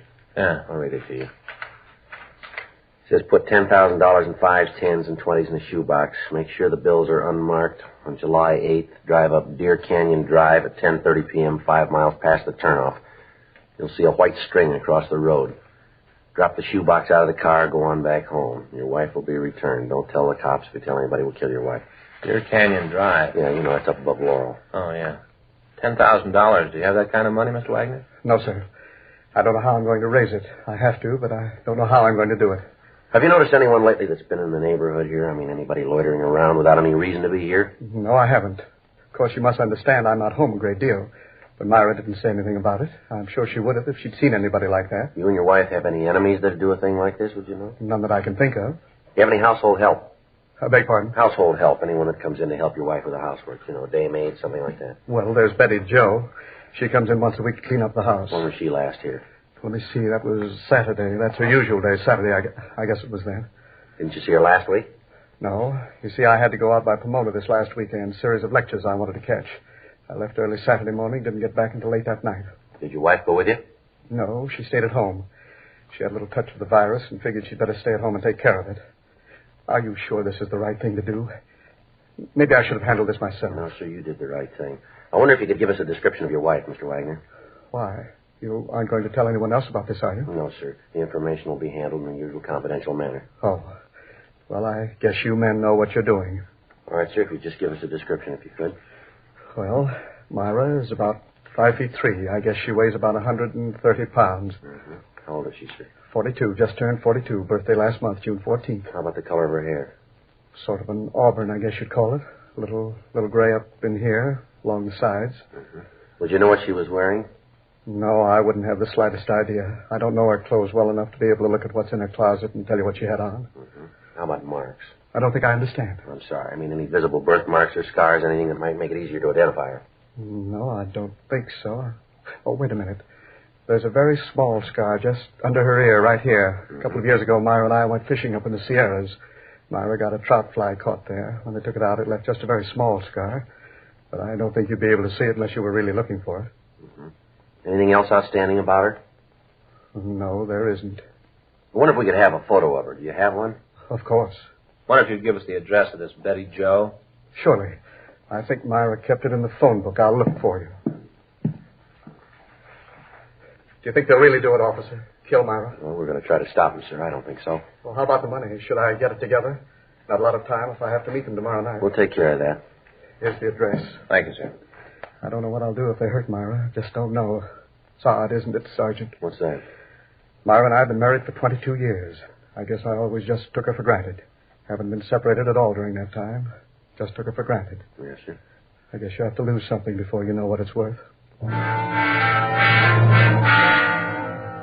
5:43 p.m. We asked Mr. Wagner not to touch anything in the house. We told him that after his wife had been returned and our men could move safely about the neighborhood, the house would be gone over for physical evidence. 2 men came out from the office and a stakeout was placed on the house. The note was taken downtown and photographed. Dean Bergman lifted several clean prints from it. However, comparison with those taken from Mr. Wagner eliminated them. The maid, Betty Jo, was contacted, but she could tell us nothing. In the meantime, Sergeant J. Allen at the crime lab prepared a shoebox as directed by the abductors. Dummy packages of money were placed in the box, and the container was wiped clean of all fingerprints. The area where the meet was to take place was staked out. The following morning, Wednesday, July 8th, Henry Wagner went to teach his classes at the university as usual. Late in the afternoon, he returned home, and at 9:45 p.m., he got into his car and left the house. I'd gotten into the back seat of the car earlier, and I kept out of sight. In an undercover unit behind us, Frank, Lieutenant Gorham, and Gil Encinas kept us under observation in the event that we missed contact with the kidnappers. 10:26 p.m. We turned off Benedict Canyon onto Deer Canyon Drive. I hope I'm doing the right thing. I can't help thinking of what they might do to Myra. Well, try to take it easy, Mr. Wagner. We know how you feel. Everything that can be done has been taken care of here. That's what you've been telling me for the past hour. Doesn't make me feel any better about what's happening. Can you still see that car behind us? No. I think they dropped back when we turned off Benedict. Uh-huh. How's it look up ahead? Can't see much. Dark. How far off the canyon have we come? About 4.5 miles. You got your box right there ready to throw it out? Yes, sir. Right here on the seat. All right, now remember, when you toss it out, try to lift it by the strings. Right, I'll remember. I just hope we're doing the right thing. I'll never forgive myself if anything happens to Myra. $10,000 just isn't worth it. Wait a minute. Mm-hmm. There it is. String across the road. See anybody around it? No, it's so dark. I can't see anything but what's in front of the car. How close are we to the place here? About 50 or 60 feet. All right, now take it slow. Don't give any indication that you aren't doing exactly what they told you to. And remember, don't handle that box. Hold it for the string. All right. We're here. I'm throwing the box out. All right, now close your door. What now? Go up the road a little, and then turn around and drive back. Act like everything is just the way they told you to handle it. All right. Take it easy now. We can turn around here. All right. You see anyone move for the money? No, not yet. Maybe when I get turned around. Just a second. There's a driveway here. Oh, it's pretty dark back there. All right, can you see anything at all? Nothing there. I don't see anyone. All right, now just keep driving. If there's anybody to pick up the money, it'll look better if you don't cause any trouble. I don't know about all of this, Sergeant. Somehow I still can't get the idea out of my mind that we've done the wrong thing. That they know all about it, that they're going to kill Myra. Now, there's no reason that they should know that there's anything wrong, Mr. Wagner. From what they can see, you're doing just what they told you. They got nothing to tell them any different here. But what if they found out? What if they know that you're working on the case? What if they know about it? They might kill Myra. I'd never forgive myself. I never should have told you about it. I should have taken care of it myself. They'll kill her. I know they will. They'll kill her because you're working on it. The way it is now, she hasn't got a chance. No, you're wrong there, Wagner. Hmm? The odds are on her side now. 10:45 p.m. Henry Wagner and I left the meeting place. About a mile down Deer Canyon Drive, Wagner dropped me off, and then he started down Benedict Canyon Drive and continued on home. I met with Frank, Lieutenant Gorham, and Sergeant Gil Encinas, and we started back on foot. We cut off the road and waited on the hill overlooking the meeting place. Frank told me that they'd seen no activity on the road while Wagner and I were making the meet. We moved in closer. 11:30 p.m. No sign of the kidnappers. The moon came up, and we could see the white string across the road. In a patch of manzanita, we could see the shoebox containing the dummy packages of money. We waited. Midnight. 1:30 a.m. Still no sign of the kidnappers. 2:30. 4. At 4:45 a.m., the sun came up, and Frank and I left the area. Lieutenant Gorham and Sergeant Gil Encinas continued to stake the meeting place. If the kidnappers had been in the vicinity, we'd missed them. Our only course now was to wait for them to contact Henry Wagner again. 8:15 a.m. Frank and I checked out and went on home to take a shower and get something to eat. At 11:12 a.m. Thursday morning, we checked back into the office. Rough night, huh? Yeah, there's nothing to show for it. Anything from Gorman and Encinas? No, I don't see anything. There's one thing I found out. What's that? I need a heavier coat for nights. Yeah? Saw an ad in the magazine. Advertised those English duffel coats. Look real good. What? Duffel coats. Wore them in the North Atlantic during the war. You know, Joe, they're real heavy. Got a hood that comes up. Should be real warm. A hood? Yeah, you know, like a monk wears. When you aren't wearing it, look just like a collar. So when it gets cold, you raise up the little gimmick, and there you are, warm as anything. You know, Frank, somehow I just can't see you in there. Yeah? Well, I noticed you weren't any too warm last night. Next time we do duty like that, I'm going to be ready for it. Yeah. It's just like a monk. I'll get it. Homicide Friday. Yes. Oh, yes, Mr. When was that? Uh-huh. Yes, sir, right away. Well, that's it. Huh? The Wagner woman, she's home.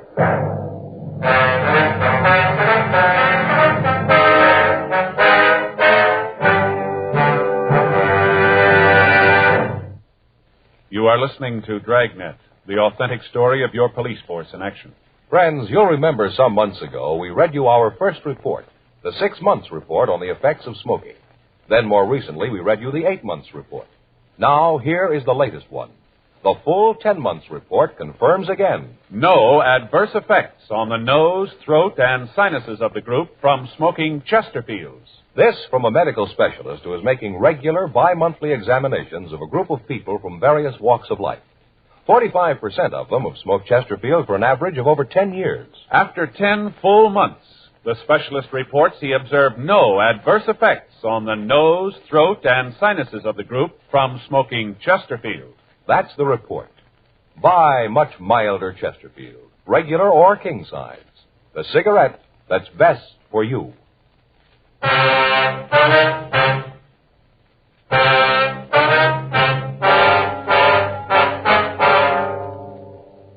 11:30 a.m. Frank and I drove out to the Wagner home. The officers on stakeout told us that Mrs. Wagner had walked into the house at about 11 o'clock that morning.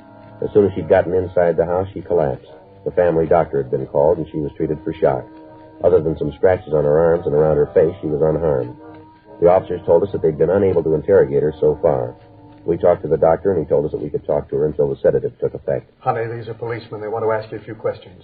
What? Police officers, honey. There's Mr. Friday and there's Mr. Smith. Oh, yes. They want to ask you some questions, dear, about the people who took you. Oh, all right. It won't take very long, Miss Wagner. That's all right. I want to help you get them. All right, now if you just tell us how it happened. How it happened? Yes, ma'am. Sergeant, you have to do this now. Maybe later when she's rested. Oh, I'm sorry, Mr. Wagner. We haven't got much choice here. We'd like to get to the people who did this. If we wait until later, we might not be able to get them. Yes, I didn't think of that. Well, if the doctor says it's all right, go ahead. Miss Wagner? Yes? Do you know the people who did it? The people who took you? No. You never seen them before? No, never. All right, now could you just tell us what happened? I guess so. They came to the door about 2:30. Who were they, ma'am? Well, I just saw a man. Later, when we got into the car, there was a woman, too. All right, go ahead. They told me that Henry had been in an accident, that he'd been hurt, that he was at the hospital. Said they wanted to take me to him. Yes, ma'am. I didn't know any different. I went with them. I thought that Henry was hurt. I didn't know any different. You have to do this, officers. She's home, safe. That's all I care about. That's all that's important. Why don't you let her get some rest? Then you can talk to her. Talk as much as you want to.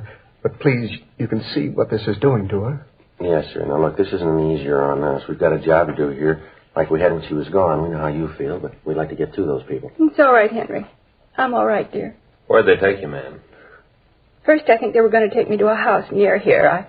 I didn't notice the street, but it was near here. I'm sure of that. Then when we got near there, I knew that something was wrong, that they weren't going to take me to Henry like they said. I knew it then. Mm-hmm. Go ahead. I told them to let me out of the car. Said that they'd better let me go. Mm-hmm. The woman, she was in the back seat with me, said for me to keep my mouth closed. I tried to get out the door, and she hit me. Then the two of them got into an argument. The man started to yell at the woman that it wasn't any good, that they'd better forget the whole thing. And the woman said that they'd gone too far for that now, that they had to go through with it. Uh-huh. Well, then they put a blindfold on me, tied my hands and blindfolded me, and then they started to drive. Well, at any time, did either of them use a name, in talking to each other? No, I don't think so. At least if they did, I don't remember it. Uh-huh. Go ahead, Miss Wagner. Well, then they started to drive. I couldn't see where they were going, but I know that they headed out the Arroyo Seco toward Pasadena. I could tell from the way we went. Then I heard the woman talk about the turnout to get on the Seco. Right then the man told her to shut up. Yes, ma'am. We drove for quite a while and then stopped. They made me get out and took me into a house. Did you have any idea where you were at the time, ma'am? No, I didn't. Mm-hmm. Go ahead, ma'am. Well, they took me into the house and put me in a room. Tied me up. I couldn't move, couldn't do anything.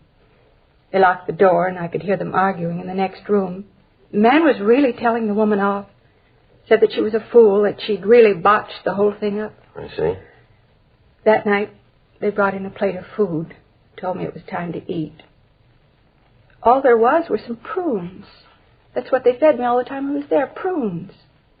Never did take the blindfold off. Was there anything at all that would let you know where you were? Oh, a couple of things. They're probably kind of silly, but maybe you can make something out of them. What's that, ma'am? Well, there was a clock that was in the room where they had me, one of those chime clocks, tolled every 15 minutes, like Westminster chimes. Yes, ma'am. I don't think it was a very big clock. Chimes sounded small. Mm-hmm. Then there was a train. Trains? Yes, every once in a while I'd hear trains going past. Sounded like they were near, maybe a couple of blocks away, not much more than that. But do you think that you could give us a description of the man and woman, Miss Wagner? Yes, I think so. First, I was so upset with thinking that Henry was hurt that I didn't notice, but I think I can describe them for you. All right, ma'am, that'll be fine. There's one thing, though. What's that? I'd be positive if I saw them.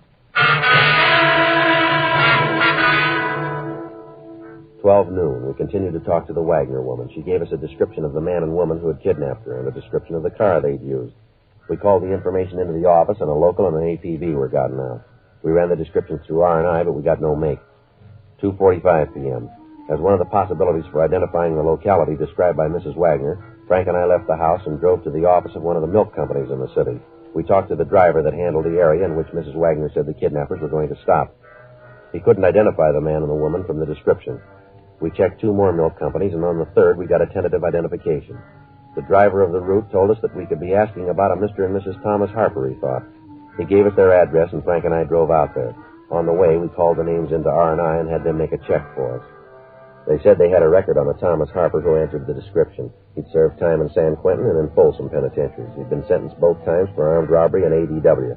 There was no record on Mrs. Harper and no wants at the present time for her husband. 5:57 p.m. Well, we better try it again, huh? All right. Probably aren't in. Mm-hmm. There's a car parked down the street here. Could be theirs. Checks on that description we got from the Wagner woman. I think somebody's coming. Yeah, what do you want? You Thomas Harper? Yeah, that's right. Police officers would like to talk to you. What about? Just like to talk to you. All right, come on in. Who is it, Tom? Cops. What do they want? Say they want to talk. I don't know what about. Just a routine investigation. Who are you trying to kid? What do you mean by that, Harper? Somebody's done something, you need a pigeon. I got a record, so I'm right for you guys to lean on. What's the matter? You got something to worry about? Not a thing in the world, but I know you guys, you're going to try. What do you want, anyway? You people tell us your activities for the past 4 days? What for? Just tell us, will you? Yeah, tell us. You got an angle or you wouldn't be here. You're trying to pin something on us, and you know it. You want to tell us what you've been doing? You haven't left the house at all. Can you prove that?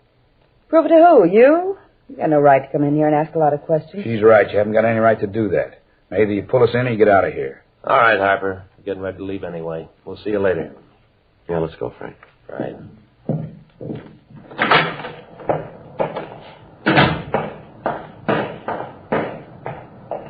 We better call the office and have the house staked. As soon as Ms. Wagner feels better, we'll have her see if she can make an identification here, huh? I don't think that'll be too hard, Joe.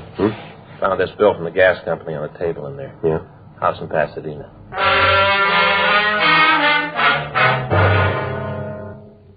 Harper's mugshot had been pulled and sent to the Wagner home for identification. Mrs. Wagner was still under sedatives. 7:15 p.m. Frank and I drove out to Pasadena. We got in touch with the police department out there, and 2 officers were assigned to accompany us to the address on the gas bill. The house was unoccupied, and there were advertising papers strewn all about on the lawn. With the officers, we entered the house and went through it. In some of the rooms, there were pieces of furniture, and in the living room of the house, we found a mantel clock that chimed on the quarter hour. On an end table, we found a ball of white string that looked like the same type that had been used to mark the meeting place up on Deer Canyon Drive. In one of the back bedrooms, we found prune seeds scattered around on the floor. A stakeout was arranged on the house. We contacted the men watching the Harper residence and found that the suspects were still there. 9:56 p.m. Frank and I arrived back at the Harper home in Hollywood. The lights were out and the house was dark. Frank went around to the back of the house. Yeah? What do you want this time of the night? Did you guys ever give up? All right, Harper, let's get dressed. We want to talk to you downtown. You tying a pinch to me? You called it. For what? Kidnapping. You're out of your mind. Come on, get dressed. Who is it, honey? Cops say we kidnapped somebody. What? Buzz has an idea we kidnapped somebody. You're kidding. Afraid not, Miss Harper. You better get dressed, too. Anybody else in the house? Yeah, we take in boarders. Don't get smart. Where's that door go? Bedroom. Just the one bedroom here? That's right. We're roughing it. Just the kitchen over here? Yeah. All right, come on. How about the bath? In there. All right, we'll all go. Come on.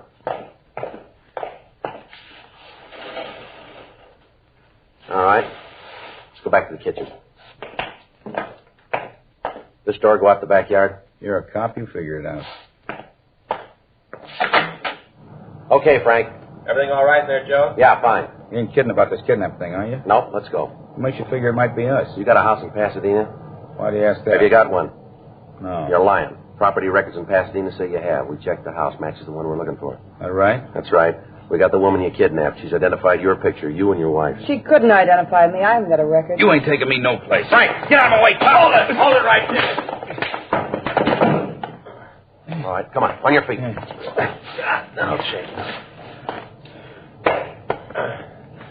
He's clean. Hands behind you. I told you what had happened. I told you we should let it go right away. I told you. Oh, shut up. You and your bright ideas. $10,000 easy. You and your bright ideas. Well, look what it got us. Look, Buster, you didn't yell when you thought of getting your hot little hands on that dough. You were all for it then. Well, we lost. What do you want me to do about it? Break down and bawl? Should have known from the beginning. I had nothing but trouble with you from the start. Always wanting something easy. Always wanting big money. Never satisfied. That's the trouble with kids. Bad losers. Great winners, but bad losers. Well, you're a big boy now. You lost. That's all there is to it. Stop whining. Easy for you to say. If you get through with me, I'll be in for life. You got no record. She has now. Let's go.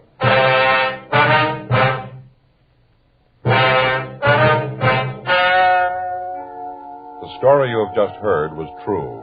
The names were changed to protect the innocent. On November 10th, trial was held in Department 98, Superior Court of the State of California, in and for the County of Los Angeles. In a moment, the results of that trial. Now, here is our star, Jack Webb. Thank you, George Fenneman. Friends, only the modern cigarette, Chesterfield, gives you this scientific evidence on the effects of smoking.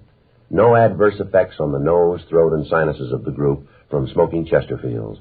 And only the modern cigarette, Chesterfield, gives you premium quality in both regular and king size. Now, I know Chesterfield is best for me and best for you. Buy them, regular or king size. Either way, they're much milder to give you all the pleasure the modern cigarette can give.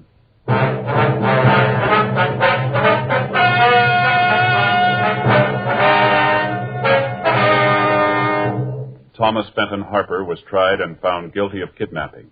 He was sentenced to life imprisonment in the state penitentiary, Folsom, California, without possibility of parole. His wife, Alice Mabel Harper, received a like sentence and is now in the California Institution for Women, Corona, California. Ladies and gentlemen, would you give a few dimes to help a child out of the smallest prison in the world, an iron lung? Well, that's what you're doing when you join the 1953 March of Dimes. Remember, crippled children are depending on your help. So give your dimes and your dollars to the 1953 March of Dimes.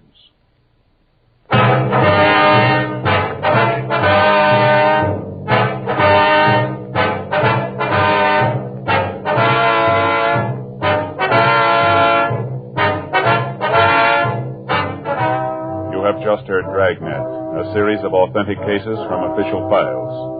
Technical advice comes from the Office of Chief of Police W.H. Parker, Los Angeles Police Department. Technical advisors, Captain Jack Donahoe, Sergeant Marty Wynn, Sergeant Vance Brasher. Heard tonight were Ben Alexander, Virginia Gregg, Jonathan Hull. Script by John Robinson. Music by Walter Schumann. Hal Gibney speaking.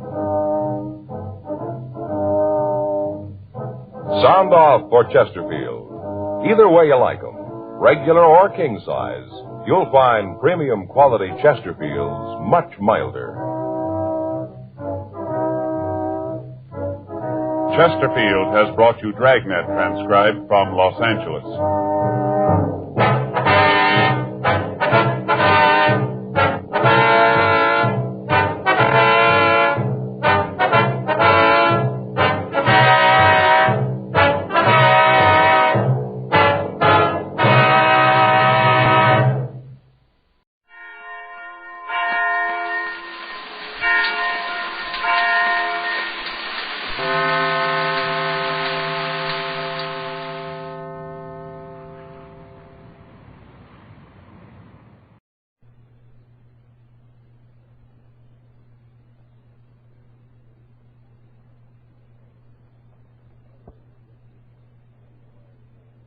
My name's Jeff Regan. I'm the Lion's Eye, his private eye.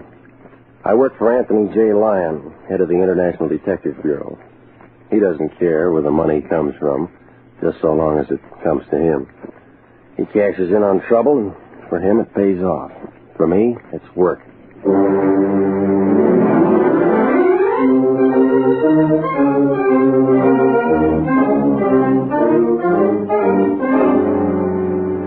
Here's the kind of adventure you've been waiting to hear. Hard-boiled action and mystery with radio's most exciting private detective, Jeff Regan. So stand by for trouble and suspense in tonight's story of The Prodigal Daughter. And now, here's Jack Webb as Jeff Regan.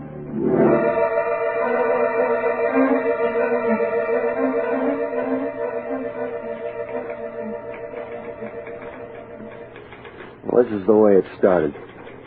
Melody was sitting in the outer office wearing her horn-rimmed glasses. That told me that the client was in with a lion. I smiled at her, and she blinked back, rolled her eyes toward the lion's den. He's polite today. Yeah, I know. On the phone, I was Jeffrey. No. Yeah? Why do you stand for it? I wish I knew, Melody. Buzz me in, will you? Yes, Melody. Mr. Regan, dear, now, Mr. Lyon. Oh, well, send him in. Send him in. We're waiting. Good luck. Thanks. Jeffrey. Jeffrey, my boy. My boy, come in. There's someone here I want you to meet. Now then, Jeffrey. Mr. Carter, this is Mr. Jeffrey Regan, one of my very best men. Jeffrey, this is Mr. Daniel Carter. How do you do? How do you do, Mr. Regan?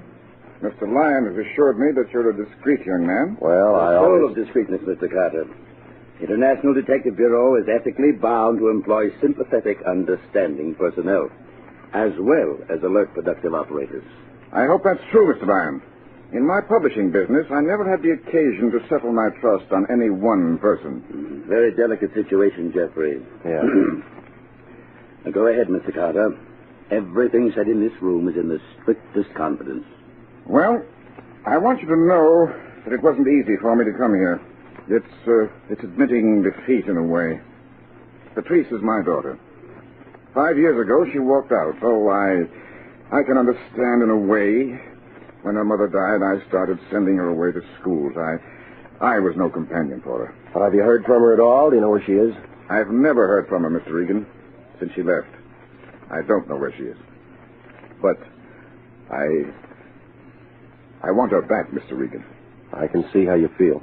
International is in business to make people happy. Now, I've offered Mr. Lyon a $2,000 fee if he can find my daughter. $2,000. That figures. Now, you can trust International to find your daughter and bring her back. Well, then I guess that's all, Mr. Regan. I'll go now. You'll let me know as soon as you find anything? Of course. Then good day, gentlemen. Trust International, Mr. Carter. Good day. Here's your ticket.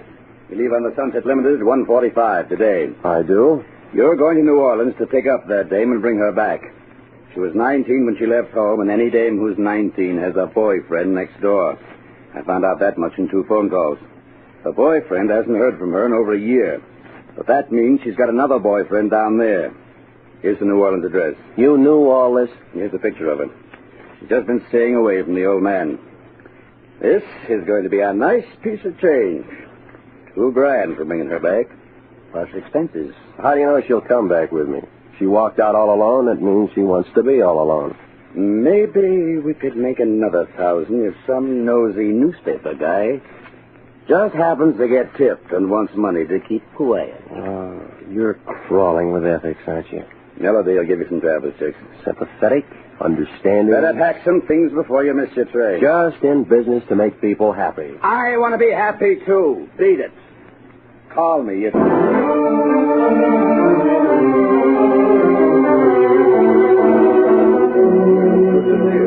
One thing I'll say right now.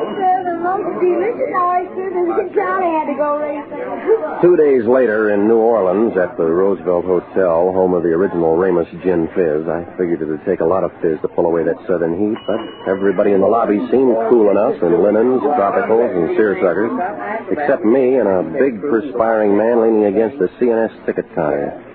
He smiled when he saw me and came across the lobby holding out his hand. Well, I'm really glad to see you. We thought you'd never get here. Nice, sir? It was all right. Say, the rest of the boys are headquartered in E10. They're mighty anxious to meet you. They are? Mighty anxious. Delta cotton growers are going to make it or break it at this convention. Now, I want to... He was talking real sincere and bent over to make a gesture. The accent was phony, but the bulge inside his double-breasted gabardine coat was real enough. It was a .38 automatic. I say, I'll take you up right now. Why don't I meet you up there later, huh? Well, all right, if you'd rather. That's room 810. I'll go out and get a bite and meet you. You do that. About an hour. Clerk. Yes, Mr. Regan? How long have the Delta cotton growers been in town? The Delta cotton growers? Uh-huh. Why, they had their convention last May. Last May? Yes, sir. Who's registered in room 810? Well, we have no 810, Mr. Regan. That's what I thought. Thanks.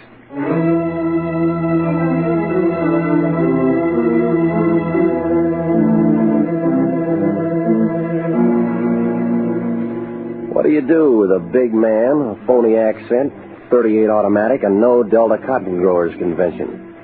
You tell me. 2 hours later, in a fresh shirt and a wrinkled suit, I was still working on that one as I climbed the stairs to the Ursuline Street address where Patrice Carter lived. It was one of those dirty, unpainted apartment houses in the French Quarter, full of heat and low-watt light bulbs.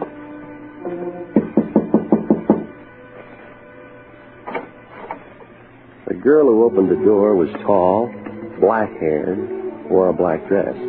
The picture Lion had given me of Patrice Carter was a blonde. Yes? My name's Regan. I wonder if I could see Patrice Carter. Huh? Patrice, you're a friend of hers? Yeah, I'm from Los Angeles. How do you do, Mr. Regan? I'm Janice King, Patrice's roommate. Please come in. All right. Right this way. Maybe it was because the 2 big rooms I followed her through were dimly lit, or maybe it was a sweet, sick smell of flowers. I don't know, but perspiration began to trickle down my back, and I braced myself when Janice King opened another door. Here you are, Mr. Regan. She was young and lovely and blonde, with a burning candle, very dead. Patrice Carter. I just stood there in that dark room, and I looked down at her. I think there were other people in the room feeling the same as me and thinking the same thoughts. I must have stayed that way for 5 minutes. And then I felt Janice King touch my arm.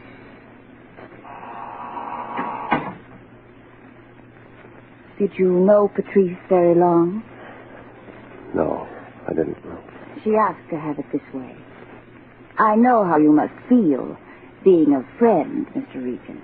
Look, Miss King, I didn't know her at all, and I didn't know that she was passed away. I'm a private investigator. I was hired by Daniel Carter to locate his daughter. Daniel Carter? You knew that she had a father. Yes, Mr. Regan, I knew. She told me about him. She told me everything. Oh, you aren't the first one who's been here looking for her. There have been others, detectives and lawyers trying to get her to go back. Carter knew she was here? If he'd loved her for just one unselfish moment, she'd never have left him.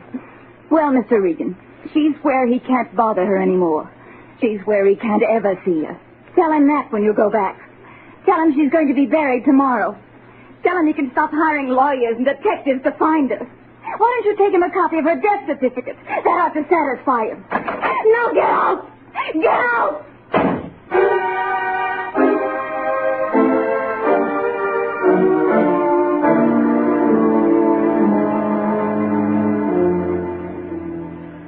Well, the whole thing had looked too easy right from the beginning. I took her advice and I went down to the morgue to get the dope on Patrice Carter's death. There was one white coat there, a little man with a bald head who introduced himself as Oliver Fig. So you're from Los Angeles. So how are things in Los Angeles? What'd you say your name was? Regan, International Detective Bureau. Came here to locate a girl named Patrice Carter. I just came from her apartment. Mm-hmm. And she's dead. Yeah, I know. How? Might have wiggled herself to death. Did a dandy strip number at Joe Glorioso's joint. Stripper? Yeah, you got him in Los Angeles, ain't you? Seen that Carter dame lots of times. Great! Well, I thought maybe you could give me a copy of the death certificate. I got to take something back with me. Sure, glad to do it. Oh, she was a real girl. Shame, dirty shame. So how's things in Los Angeles? And let's see. Blanky. No, not the same guy. Blackley, Blacker. Homicide? They fished him out of the river. Mississippi mud. Get it? Got it. Well, how are things in Los Angeles? Here you are. Carter. Patrice Carter. 731 Ursuline. Coroner's report referred to Dr. Emmett Swarzy. Here you are. Dame died 3 days ago of leukemia. Let me see that. Sure. Leukemia? Then she knew. Sure. You get sick plenty in advance on leukemia. Any doctor will tell you almost to the day. Nothing else? I mean, was there something fishy about it? Nah, all kosher. So how's things in Los Angeles? Any relatives? None listed. Well, that's it, I guess. Can I have a copy of it? Sure. Take that, and we got plenty more. Lots of people want death certificates for legal reasons. I once knew a guy who saved them like cigar bands or stamps. One whole wall of his bedroom papered with nothing but death certificates. Imagine, all homicides.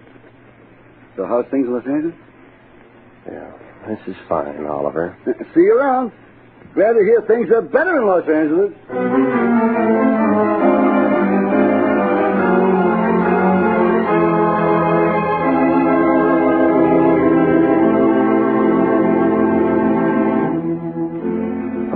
Wasn't anything more to do after that but go back to the hotel and try to get a reservation out of town.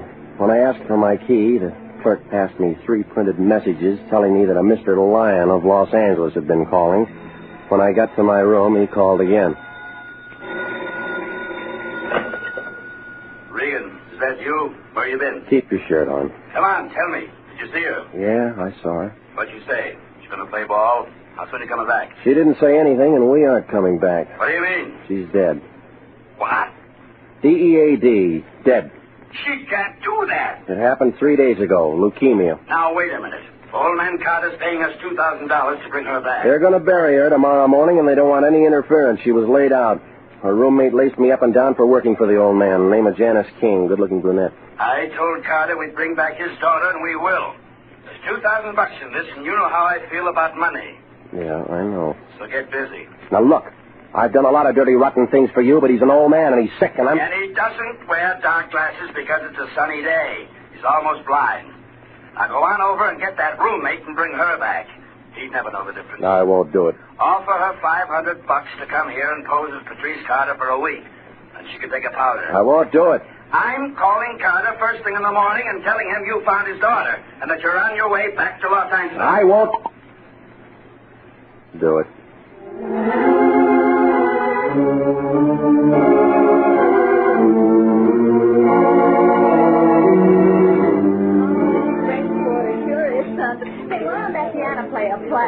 Honey, let me take you away from all this.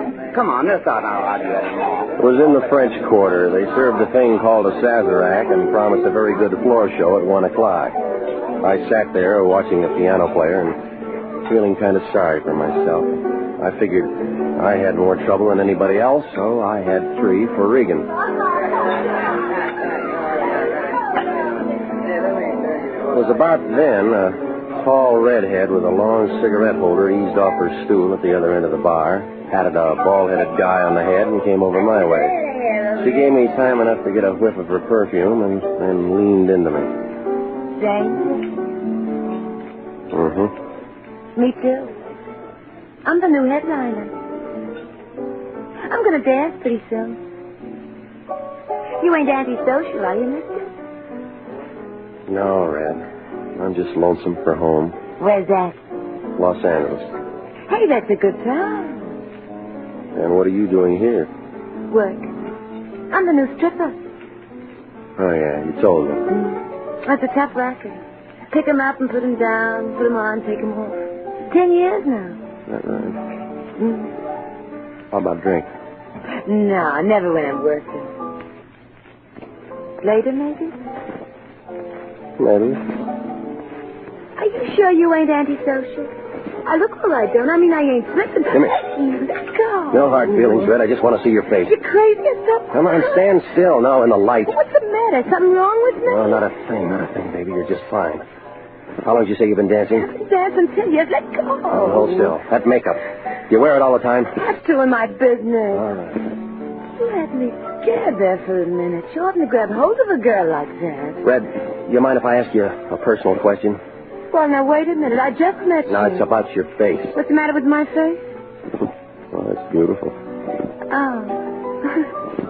Oh, sure, go ahead. That grease paint and makeup. Using it heavy like that for a long time, it's hard to get off, huh? Oh, can't ever get all of it off, mister. When you've been in the business as long as I have, always got to have some of it on. Yeah, that's what I thought. Is that what you wanted to ask me? That's it. Well, you can get more personal than that. You're a little screwy, but I like you. Not like you, Red. Thanks. Hey, where you going? What about the drink? That's my number. Rain check me, Red. I got things to do.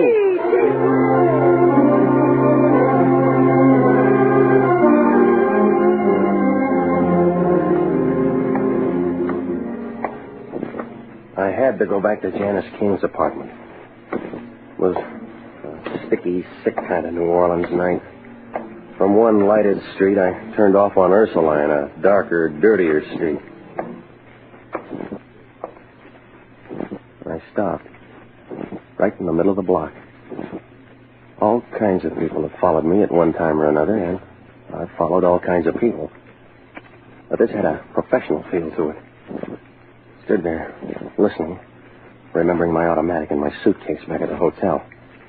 It only took him a second. He was a professional, all right.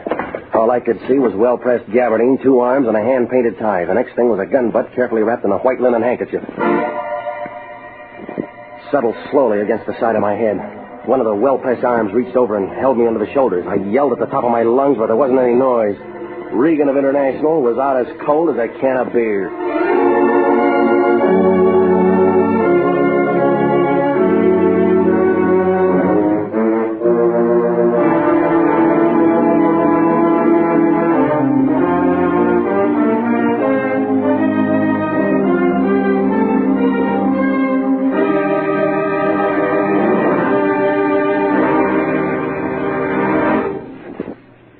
We'll return to Jeff Regan, Investigator, in just a moment.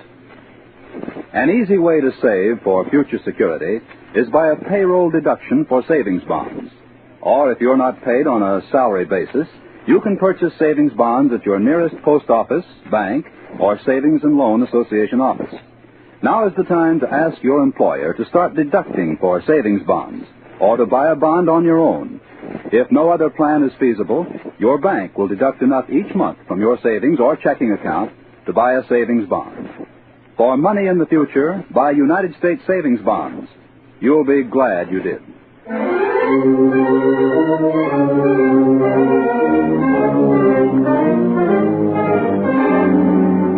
And now, back to the story of the Prodigal Daughter and Jeff Regan, Investigator.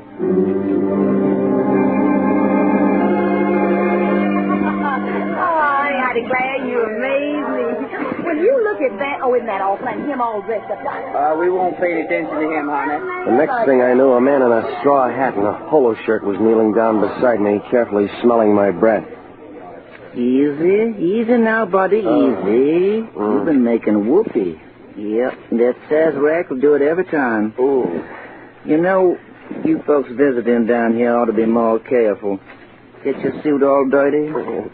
It hit me on the side of the head. Mm-hmm. Sometimes the side of the head, sometimes the back. No difference at all. Always wind up in the same place, on the street somewhere. Had enough for the night? Yeah, plenty. I'll take you to your hotel. Huh? That's my cab. I nearly ran over you. Your first trip? Yeah. Well, you know better next time. Oh. Easy now. Did you see my friend? Big man, gabardine suit. See nobody. Want to look for him? Later. See, what you hunting for? My wallet. Somebody take it? No, nothing's missing. Everything's right here. honest town. Oh, yeah, you're so right. Well, you feel better when you get back to your place. Yeah, sure. It wasn't quite right. I didn't feel better until the next morning when I got a telegram and read, "Found out Carter's broke. Come back. Forget the whole thing. Lion." And that was the first good news I'd had in 3 days.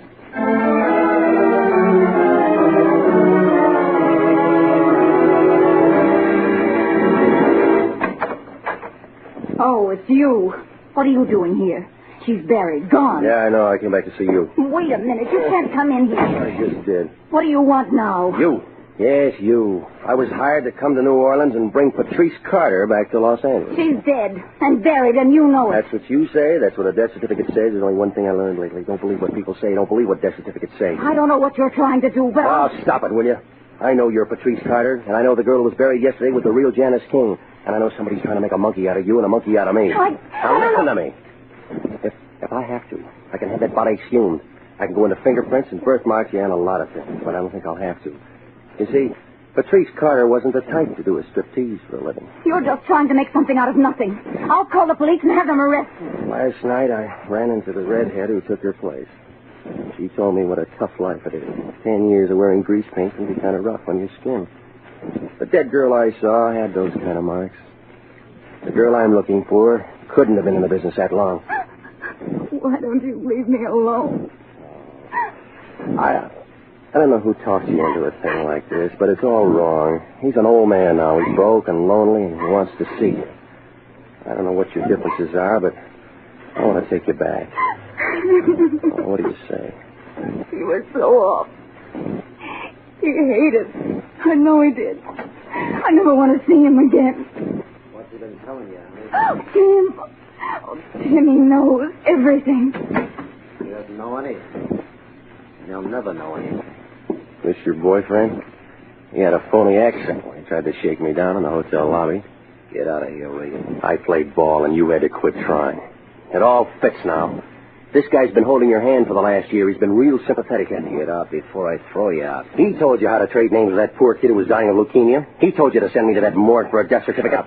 And he dropped me in the gutter last night to make sure I had it. You know why? Don't listen to this character, baby. He's off his nut. He's a private detective from Los Angeles who's been getting paid to make love to you. No. Regan, I told you to shut up.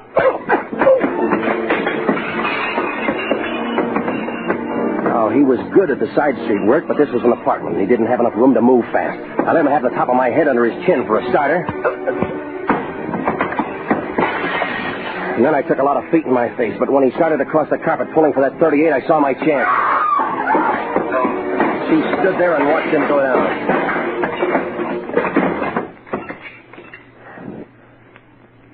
It's not true. It's not true. You're just here to make more trouble for me. You're just here to make... Am I? I thought I recognized the touch. Here. Here's his wallet. Look for yourself. Here, catch. Timothy Conover, Private Investigations. Well? Oh, come on, kid. I'll take you back home.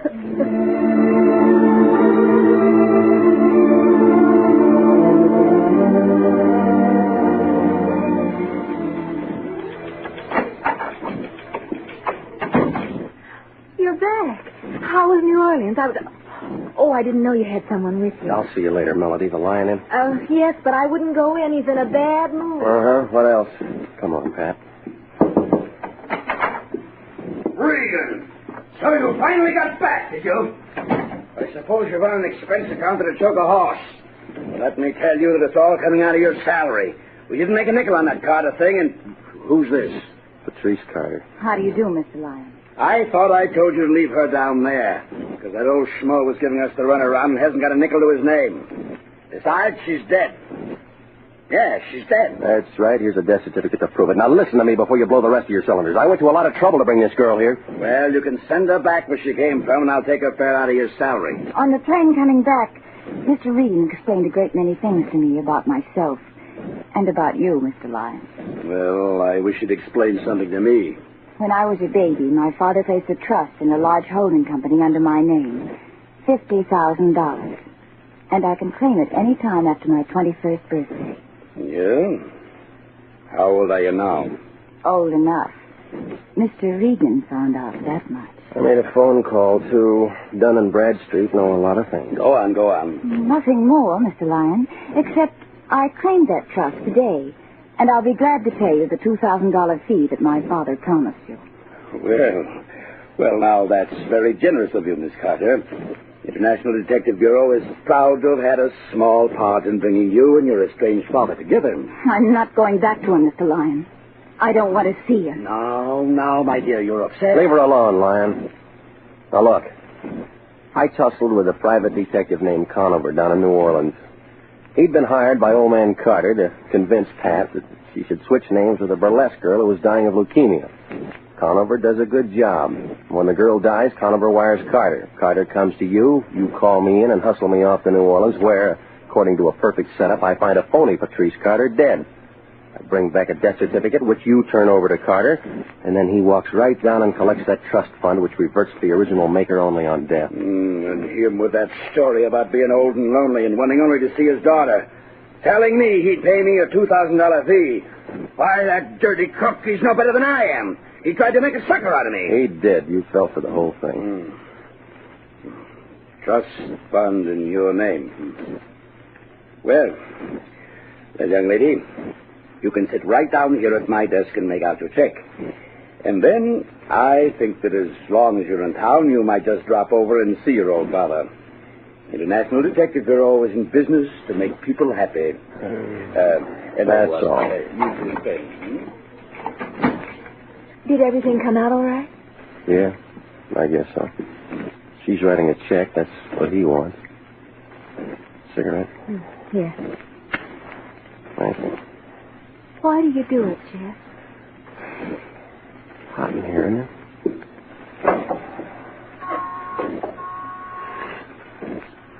The air feels good.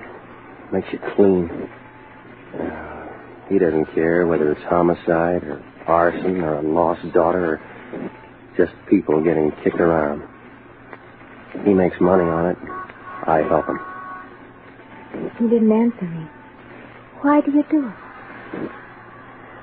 I don't know, Melody. I don't know.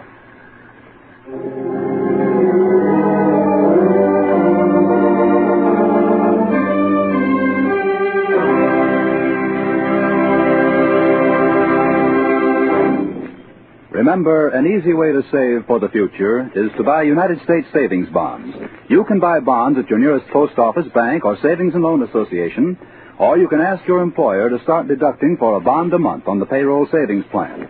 A bond a month is good security for the years to come. For money in the future, buy United States savings bonds now. You'll be glad you did.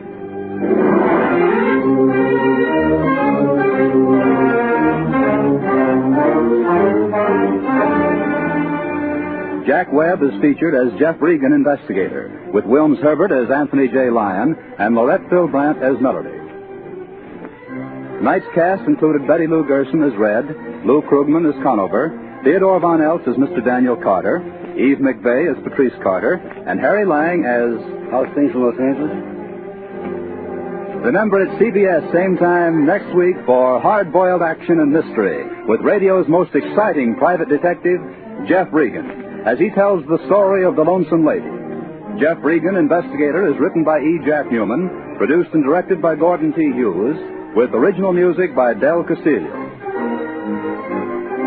This is CBS, the Columbia Broadcasting System.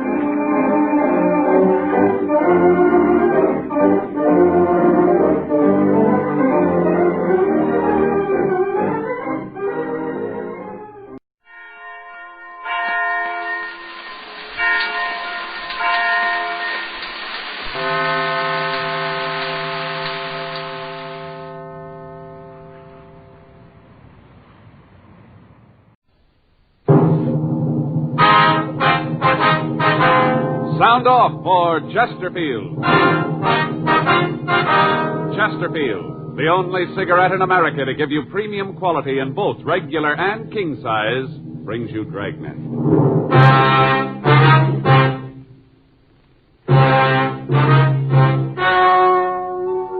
Ladies and gentlemen, The story you're about to hear is true. The names have been changed to protect the innocent.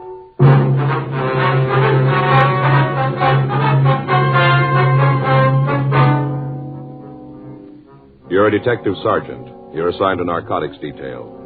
A steady flow of heroin has been making its way into your city. Most of it has fallen into the hands of teenagers.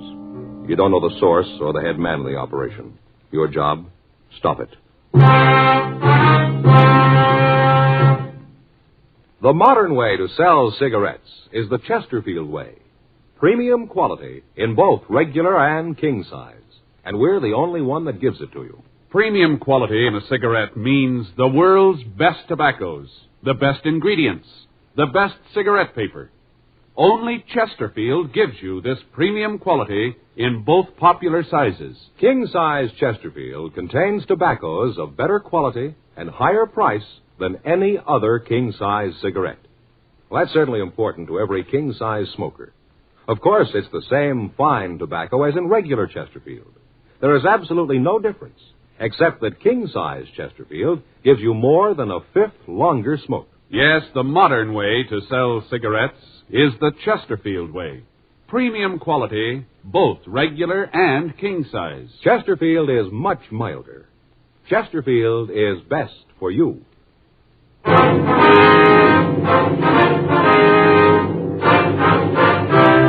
Dragnet, the documented drama of an actual crime. For the next 30 minutes, in cooperation with the Los Angeles Police Department, you will travel step by step on the side of the law through an actual case transcribed from official police files. From beginning to end, from crime to punishment, Dragnet is the story of your police force in action.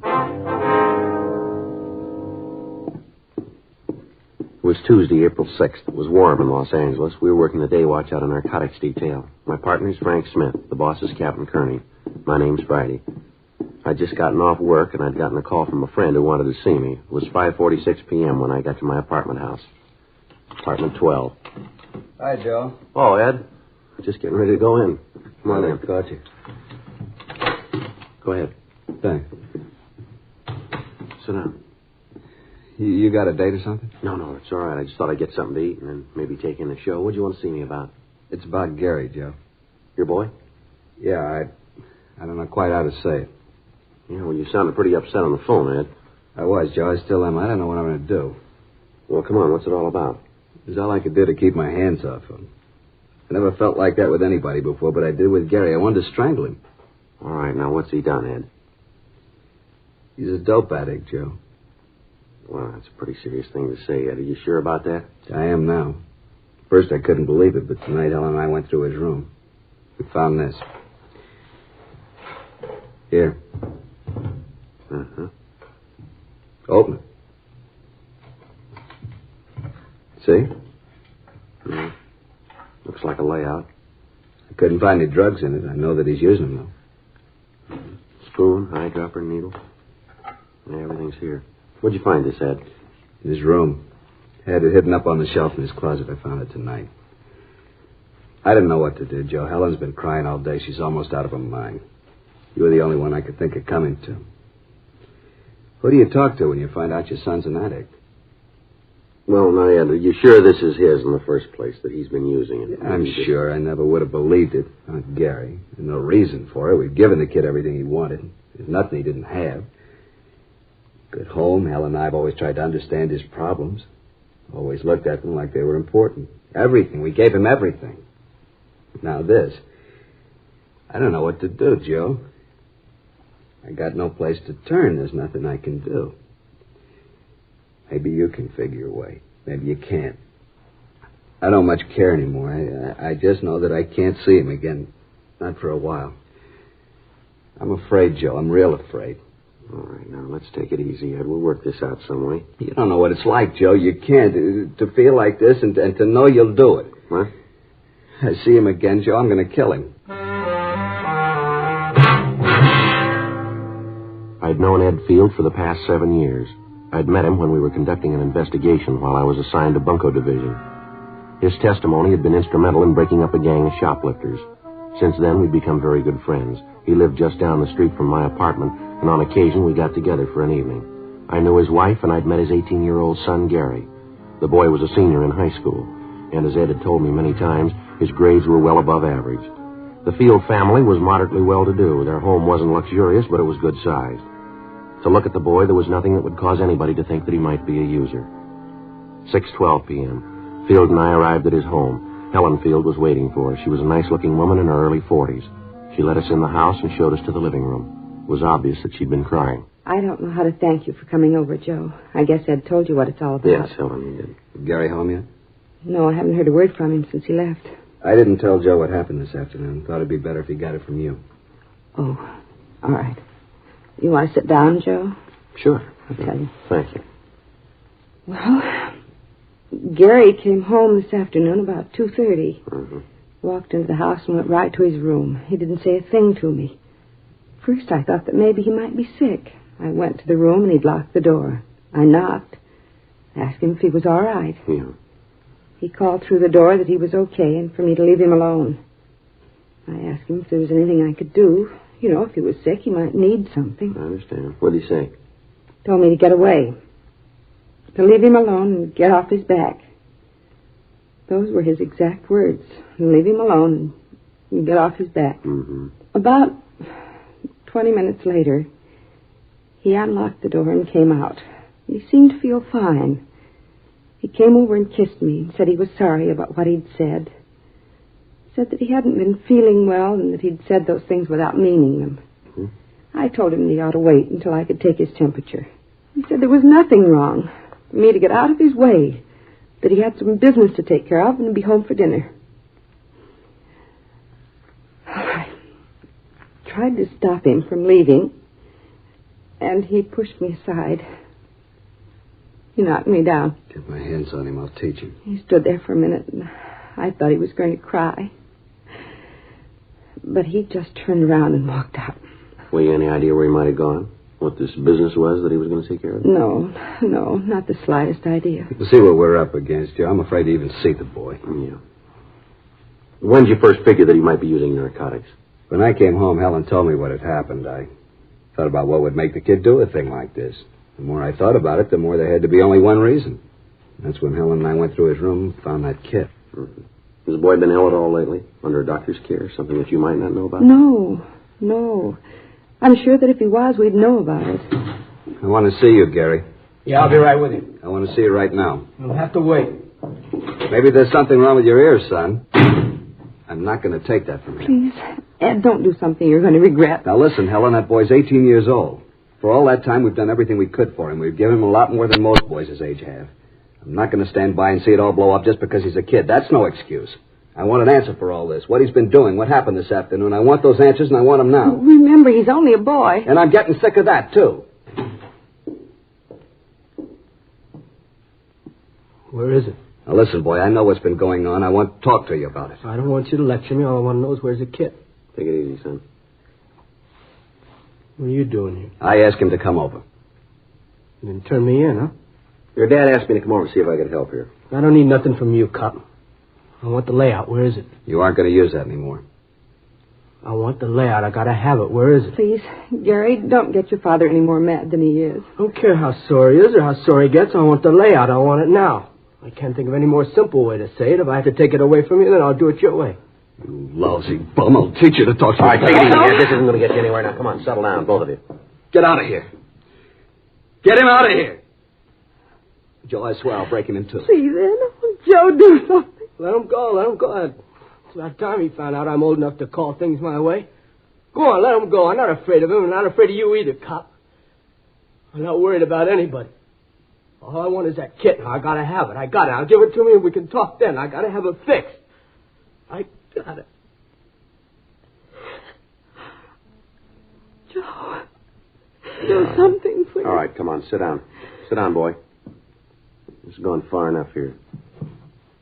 Now, let's get a few things straight. You're not going to have any more of that. We'll see that a doctor looks at you. He'll do what he can, but you've had it. No more narcotics for you, and I'll face it. You want me to tell you where you stand? You're a user. Any way you slice it, this had to happen. I don't want anything from you. Why don't you just leave me alone? I can't do that. Let me see your arm. Come on, roll up your sleeve. Do what he says, Gary. Yeah. Both arms, huh? I'd take a joy pop once in a Now, while. don't con me, Gary. You got it bad, and it's going to get worse. You didn't get that arm from chipping with the stuff. The kit we found. You don't need to lay out that big to joy pop. You've been mainlining it for quite a while. I know it, and so do you. You holding now? Come on, boy, answer me. You holding now? Yeah? Well, let's have it. I'm not going to give it to you. You got no choice, son. Either you give it to me or I'll take it. All right, here it is. How big a habit you got? Not big. How big? Couple of bucks. Now, come on, boy. Let's have a straight answer. 25 a day. $25 a day. That's a lot of narcotics, isn't it? That's what it takes. Where's it come from? Come on, who's your connection? You maybe got me, but I'm not going to be a fink. You got to let me go at that. I can't do that. Now, where'd you get this stuff? How about that doctor? You going to do something about We'll that? talk to him. Talking to him ain't going to do any good. I got to have a fix. I'm going to fall apart. Come on now, be a pal. Let me have a fix. I'll tell you all about it then. You got the kit. You got the stuff. Come on, be a sport. No huh? go. You can't do it. Come on, let's go downtown. You're going to take him to jail, Joe? I'll take him down to Georgia Street Receiving Hospital. The doctor can look at him there. We're going to have to hold him for a while in this field. Why'd you do it, Gary? Why? Can't you tell me? Is it something your father and I have done? There's got to be a reason. What is it? Oh, please, Gary, tell me. Come on, let's get out of here. Can we see him after he gets there, Joe? Yeah, I'll call Dad. Don't you want to say goodbye to your mother, son? Why? It wouldn't prove anything. Yeah, I guess that's the way you'd look at it. I broke the law. Now they're going to make a convict out of me. I didn't call him. You did. How are you going to explain that to her? You turn your own son in. How are you going to tell her about it? I hope you're real happy now. I'm not proud of it, son. There's one thing I'd like to ask. Yeah. What have you done to her? 8:30 p.m. I called Frank Smith and filled him in on what had happened. He said that he'd meet me at Georgia Street Receiving Hospital. I took young Gary Field down with me and had a doctor check him over. After that, the boy was taken to the narcotics division, and Frank and I talked to him. I don't know how to tell you any better. Isn't any other way to say it. I'm not going to give you any names. That's not going to help you any, son. So it won't help me. Won't get any of my friends in trouble. Well, you got great friends, haven't you? Now, where'd you get the money to take care of your habit? I earned it. Where? I worked. Where'd you work? Look, it's getting late. That stuff the doctor gave me didn't do any good. I still need a fix now. I'm getting sick. Do what you got to do. Let's get this over with. Now, look, this is going to be the same in the morning, son. We're going to keep asking questions till you come up with the right answers. Look, cop, I don't want any favors from you. Now leave me alone. We're only trying to help you, boy. Oh, get off my side. I need nothing from you. You saw your duty and you did it. That makes you a big man, huh? I know you'll both make lieutenant. Now beat it, All huh? right, that's enough of that. Now, there's a couple of things we'd like to set you straight on. Maybe help you to figure where you stand in this. Oh, here it comes. What do? Give you a license to preach when they hand you the badge? That's enough of that, youngster. Come on, get off my back, cop. If my old man hadn't turned thick, you'd never have got me. Where are you going? I'm getting out of now, here. sit down. Sit down. All right, young fella, you want to be a big man? That's the way it's going to be. I'm going to tell you that you get no special treatment here because I know your parents. You'll be treated just like any other user. You're getting a little of the edge because you're a youngster. There's not a pound of honesty or integrity in your distorted mind. The simple way would be to drop you in a cell and let you sweat out the cure, let you fall apart if you had to. Let me tell you this. We're going to get the connection that's been supplying you. Then we're going to get the man behind him. I don't much care about them, but I do care about the kids around you. You've got a big habit. It takes a lot of money to keep up a habit like that. I've seen kids like you before, and there's only so many ways to get that money. You steal it or you start pushing narcotics yourself. I don't think you're stealing, so you got to be pushing it. That means that you probably got other kids hooked on it. Other youngsters that have got trouble because of you. Mules that are dragging your wagon for you. Your folks will maybe forgive you for what you've done to them, but they'll never be able to buy what you did to the other kids. You had a chance to help yourself and help the rest of them. You had a chance to do something good for somebody else, and you wouldn't take it. Well, you're playing it smart, big boy. Keep playing it that way when you end up in a jail cell, will you? You through, cop? Yeah, I'm through. Fine, let me get some sleep, huh? Let's go, Frank.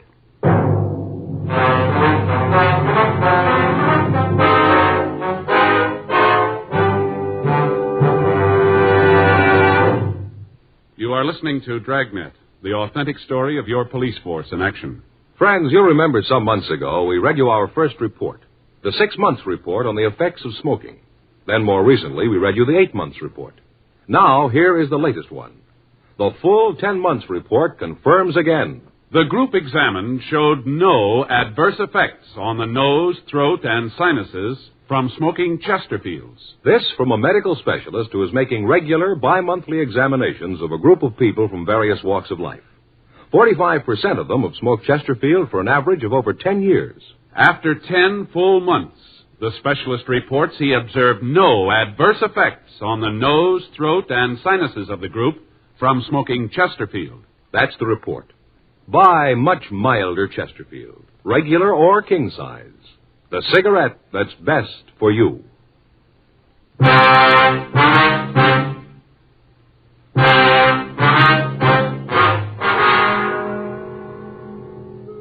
Gary Field was taken to the main jail and booked. Frank and I went back to the office to fill out the arrest reports. The next day, Wednesday, April 7th, we began to talk to Gary's friends and teachers. From all of them, we got the same story. Until 6 months before, the boy had been a model student. He was always at the top scholastically in each of his classes. He was a member of several honorary student organizations and had twice been nominated for president of his class. Then, apparently without reason, the boy's personality had changed. He stopped taking an interest in his schoolwork. Several of his teachers told us that he wouldn't have gotten passing grades at the end of the semester. He dropped out of the service organizations at school. From some of his teachers, we got the names of his close friends. Talks with them netted us little. They told us that Gary had dropped out of the crowd of youngsters that he'd been running with and had taken up with new friends. They told us that they didn't see much of him after school, that he'd gotten into fights with other students on several occasions, and that after a period of time, they'd stopped asking him to their functions. None of them were able to give us the names of his new friends. We checked with the neighborhood merchants. Most of them knew Gary. They said that he'd worked for them after school, but they hadn't seen him for several months. We asked them if they could help us locate his friends. They told us that they had seen him in the company of one particular man on several occasions, but they couldn't identify him for us.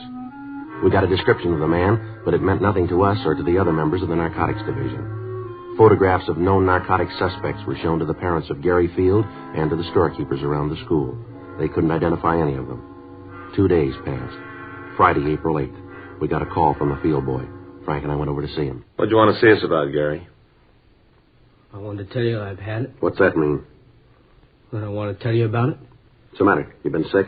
A little. That's not why I called you, though. They treated me all right here, but I got to thinking. All right, go ahead. I used to read in the papers where the kids would turn themselves in or get caught and cop out.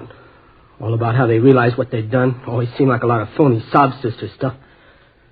I know different now. I know what I've done. I know I got to stand for it. I'm not asking any favors because I know that I've done nothing to call for. I'm not trying to be a hero or a martyr. I just want to help get this thing cleaned up. One thing I'd like to know, Gary. What's that? What made you get started on this stuff? You seem like a kid that has everything you want. You don't look like a kid who'd fall for it. Who knows? I'd give you 1,000 reasons. They still wouldn't add. I guess I just wanted to be top man all the way around. How'd you get on it?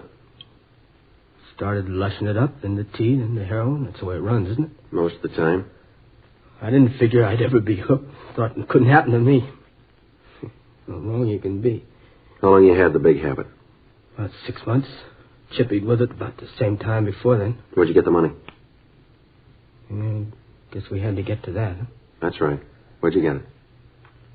Well, I got some kids pushing this stuff for me. Worked for a while. Wasn't enough. By that time, the kids were hooked themselves. I was the only connection they had. They had to do business with me or do without it. Yeah?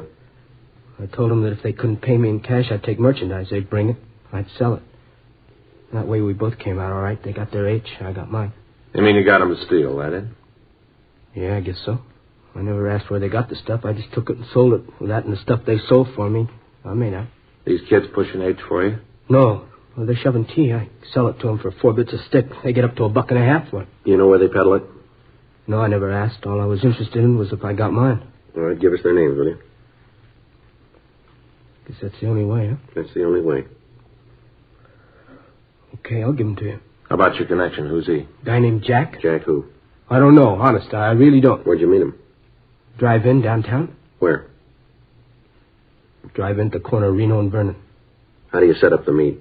I just go in there between 10 and midnight, park the car and order coffee. He comes over to the car. You mean that he's always there at that time, huh? Usually is.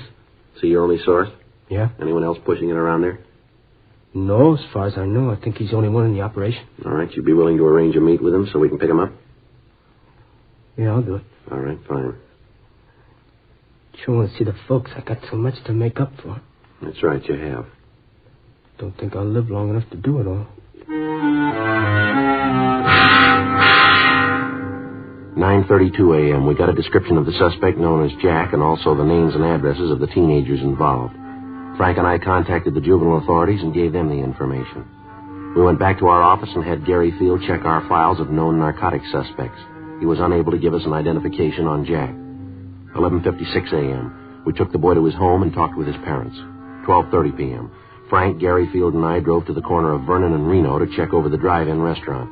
It was set up in the usual way with a parking area around the main building for car service. In the rear of the lot was a building housing a cocktail bar, and there were parking spaces in front of that for the bar customers. As we drove past the place, Gary told us that he usually parked around the side of the main building and that this Jack came from the direction of the bar. He was unable to tell us whether the suspect drove a car or not. The plan was for Gary to introduce me as a narcotics buyer who was trying to get a local connection. It was agreed that because of the size of the buy I was to make, it would be necessary for me to deal with the head of the organization. 11:05 p.m. Gary and I got into my car and we drove to the drive-in. Frank followed us in a police unit.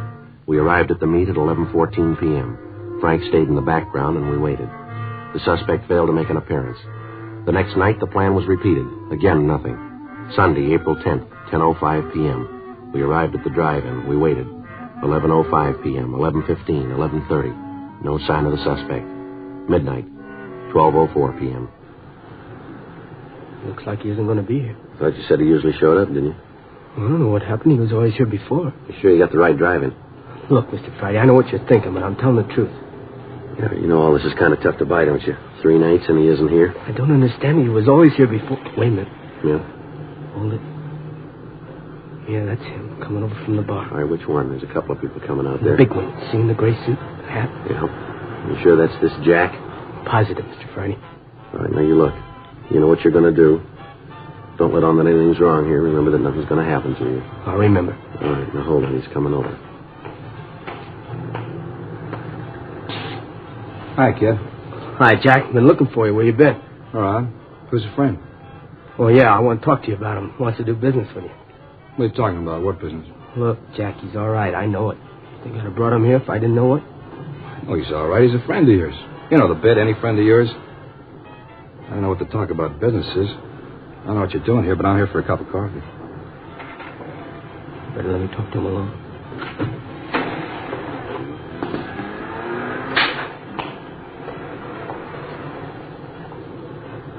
What are you trying to prove, bringing the guy here? Who is he? Friend of mine. Told you once, I told you 1,000 times. Don't ever bring nobody with you, haven't I told you, huh? Oh, yeah, but he's okay. He wants to make a buy, a big one. Crazy kid, you told him about it? Look, he's okay. I know it. Look, Jack, we'll both stand and do all right on this. I kind of figured if he bought from you, you might give me a little piece of it. You know, sort of say thanks for the business. How long you know this guy? Long time. How long? A couple of years. How come I never seen him before? He doesn't hang around this part of town. What's he doing here now? Like I said, trying to make a buy. Where'd you meet him? Before I met you, I used to buy stuff from him. He moved out of town, went up north, does business up there. Last couple of days, I couldn't get in touch with you. I ran into him. He fixed me up. And then he told me he wanted to buy. Right away, I thought of you. All right, I'll talk to him. But I ain't making no deal. You just talk to him. You'll find out everything's okay. All right. You let me do the talking.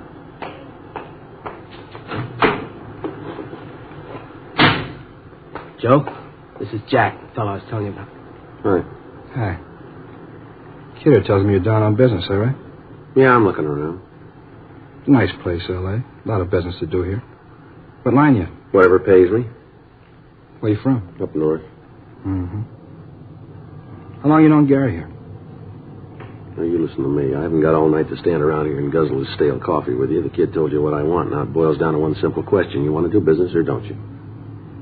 Going kind of fast, aren't you? I haven't got a lot of time. I don't like to deal that way. All right, kid, let's get out of here. Should have known better than to figure on dealing with a small-time operator. I told you that before. What do you mean by that? You read it any way you want. Well, let's go, son. See you around, mister. Hey, hold on. No need to get sore about it. Just have to be careful. You know how it is. Now, you listen.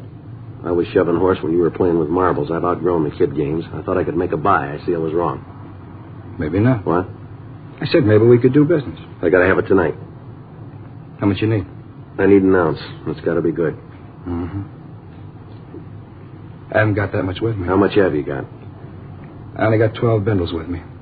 How much? You got to understand, this is good stuff. How much? Now, look, this is better than you can find anyplace else. All right, let's quit playing, huh? What's the tab on it? $10 a bundle. All right, I'll take the 12. How soon can you have the rest of it? When do you want? I told you I was in a hurry. Don't you hear good? Yeah, maybe tomorrow night. All right, that'll have to do. If it's good quality, I may want some more. How much can you supply? How much do you need? Oh, I'll go maybe another ounce. Mm-hmm. You got the cash for this? I don't do business any other way. Wait here, I'll be back.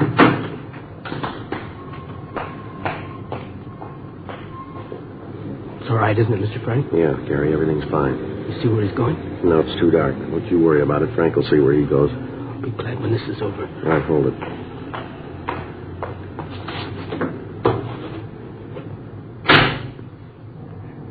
Okay, mister, let's see the money. I got it right here. Let's see the horse.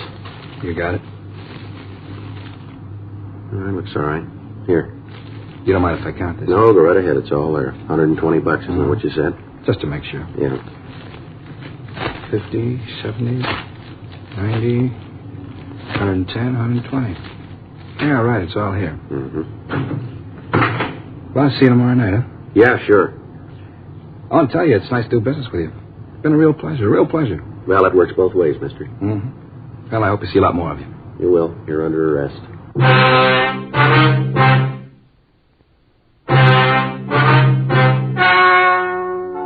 The story you have just heard was true. The names were changed to protect the innocent. On July 29th, trial was held in Department 89, Superior Court of the State of California, in and for the County of Los Angeles. In a moment, the results of that trial. Now, here is our star, Jack Webb. Thank you, George Fenneman. In 1952, American smokers bought more Chesterfields than ever before in the history of the industry. Today, sales continue to mount for two big reasons. Chesterfield is the first and only cigarette to give you premium quality in both regular and king size. Only Chesterfield gives you this scientific evidence on the effects of smoking. As we told you earlier, after 10 months, the group examined showed no adverse effects on the nose, throat, and sinuses from smoking Chesterfields. Change to Chesterfield yourself. Regular or king size, Chesterfield is much milder. Chesterfield is best for you.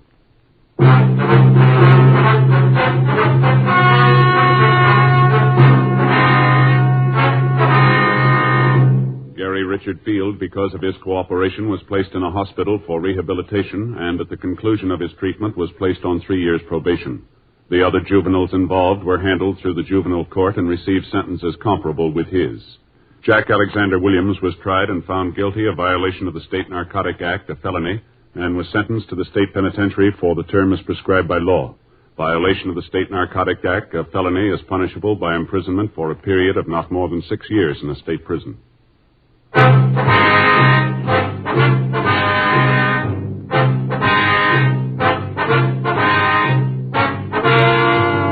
You have just heard Dragnet, a series of authentic cases from official files.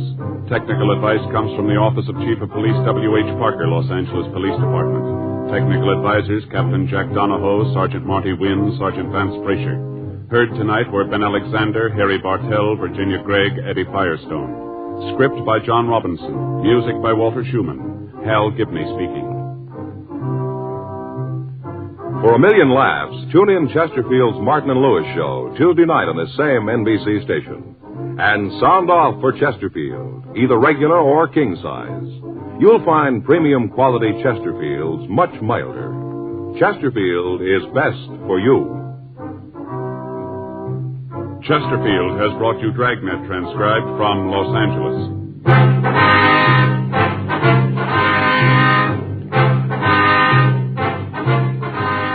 Tonight, it's Adventure with Barry Craig, confidential investigator on NBC.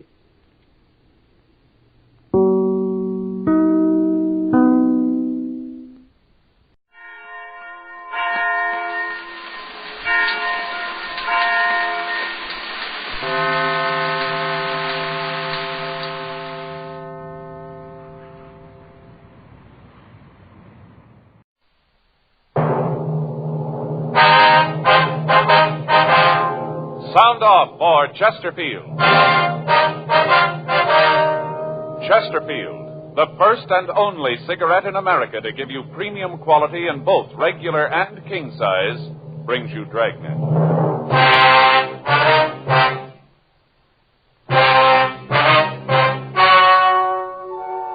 Ladies and gentlemen, the story you are about to hear is true.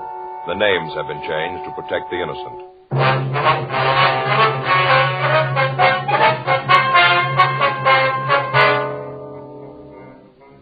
You're a detective sergeant. You're assigned to auto theft detail. A gang of car strippers has been operating in your city. From their M.O., you know they're professionals. They move fast. Your job? Get them. Friends, you'll remember some months ago we read you our first report, the 6 months report on the effects of smoking. Then more recently we read you the 8 months report. Now here is the latest one. The full 10 months report confirms again. The group examined showed no adverse effects on the nose, throat, and sinuses from smoking Chesterfields. This from a medical specialist who is making regular bi-monthly examinations of a group of people from various walks of life. 45% of them have smoked Chesterfield for an average of over 10 years. After 10 full months, the specialist reports he observed no adverse effects on the nose, throat, and sinuses of the group from smoking Chesterfield. That's the report. Buy much milder Chesterfield, regular or king size. The cigarette that's best for you.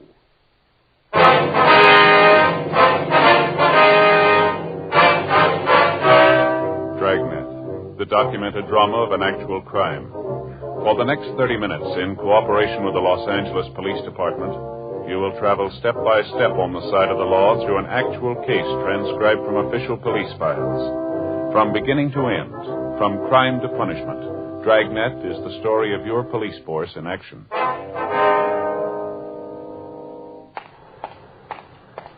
It was Tuesday, August 5th. It was warm in Los Angeles. We were working the day watch out of auto theft detail. My partner's Frank Smith. The boss is Captain Nelson. My name's Friday.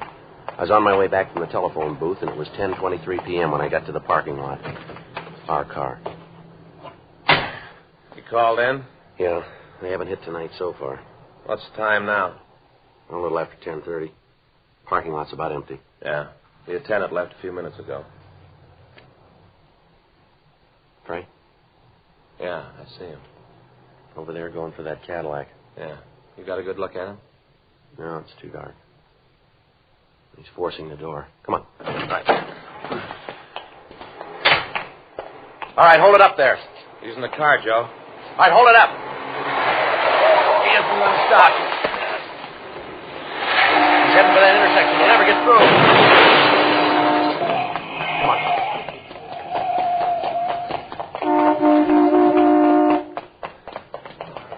It looks pretty bad, Joe. Yeah, he really cracked into that Dodge, didn't he? All right, let us through, please. Come on, please let us through. I'll check the Cadillac. Right, I'll get the other car. Okay.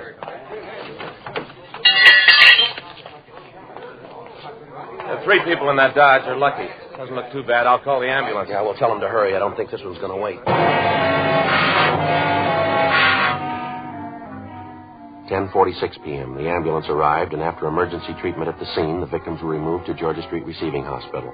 A traffic car had been dispatched to investigate the accident. Upon arrival at the emergency hospital, we were informed that the suspect had died on the way. The dead body was identified by his personal effects as Charles Roxford, age 16. The Juvenile Bureau was contacted, and they requested that in the course of our investigation, we notify the boy's family. 11:27 p.m. Frank and I drove out to the address listed on the victim's identification. It was a house above the Sunset Strip. We rang the bell and waited. I'll try it again. Yeah.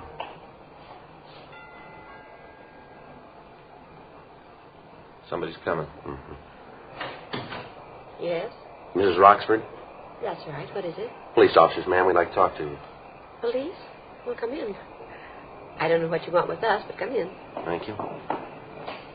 Come into the living room. Thank you very much. Now, sit down. What is it? There's been an accident, Mrs. Roxford. An accident? Yes, ma'am. Pretty bad one. What's this got to do with me? Well, you see, ma'am, your boy was... Joe? Well, we're sorry to have to tell you this, ma'am, but your boy was in an accident tonight. Charles? Yes, ma'am. You said it was a bad accident. Yes, ma'am, we did. How bad? How bad? Your son's dead, ma'am. Charles? Charles Roxford? Oh, You're sure you have the right house? Yes, ma'am. We're sorry, Miss Roxford. Oh, Charlie, he was only a baby. Just a baby. Oh, you're sure there's no mistake? You're sure? Afraid not, ma'am. How did it happen? Well, it was an automobile accident, ma'am.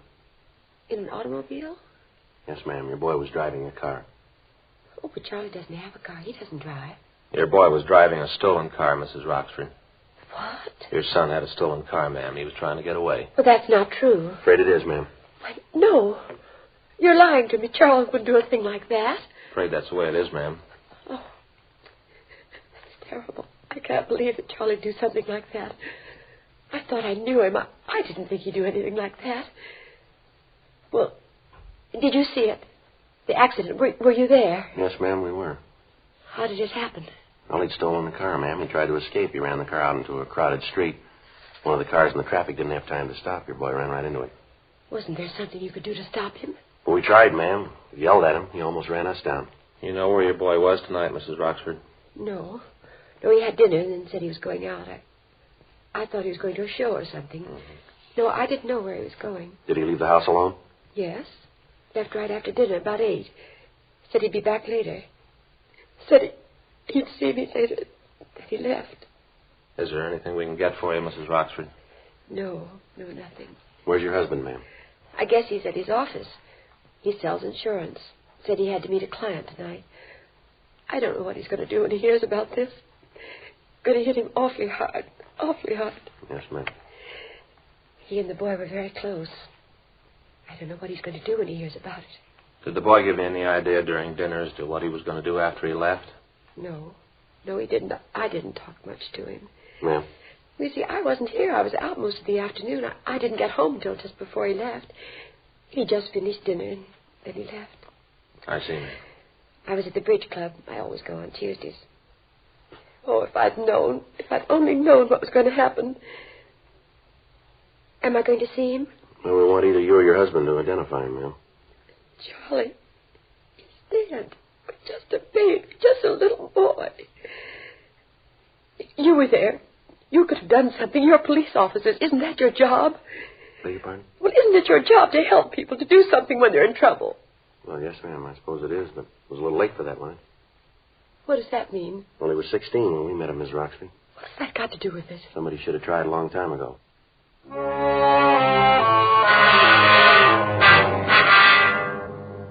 Most car thefts fall into 3 basic categories, well known by all police officers. First, the cars that are stolen by professionals who change the motor numbers, forge owner certificates, repaint the bodies, and sell them throughout the country. The second group consists of joyriders, thieves who steal the cars for a few hours, merely to ride around in them and then leave them on the streets. The third category, and the one we've been working on for the past 6 weeks, dealt with the activities of car strippers. Their M.O. followed the usual pattern for this type of crime.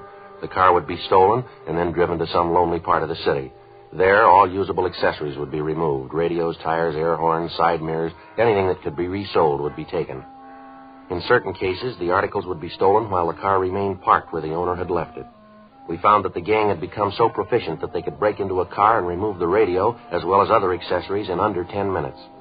Avenues of sale for the stolen merchandise had been checked. Known dealers in stolen property had been questioned. As the days went on, the total of thefts went up. By the 5th of August, the gang had stolen over $12,000 in automobile accessories. In the instances where we'd been able to get a description of men loitering in the vicinity of the stripped cars, we'd had the witnesses check mug books in the hope of identifying the thieves. We'd gotten no new leads. Physical evidence at the scene of the abandoned cars had been checked and rechecked. It netted us nothing. A week passed. August 14th, 8:15 a.m. Frank and I got back to the office. Captain's really boiling, isn't he? Yeah, you can't blame them, though. They got to stop cold. Well, we're going to get a break in it sometime. All the luck can't stay on their side. I don't know. It looks like it could happen that way. Anything on the steakhouse last night? No, nothing that we got so far. Maybe something later. I got it. Auto theft Friday. I beg your pardon, ma'am? Well, no. Well, yeah. What was that again? Oh, yeah. Yeah, well, yes, ma'am. All right, what was that address again? Yes, I have. Yeah, all right, well, we'll send a unit out. I'm sure they can help you. No, I'd suggest you get in touch with the SPCA. No, SPCA, yes, that's... All right, bye. Well, there's a dandy one.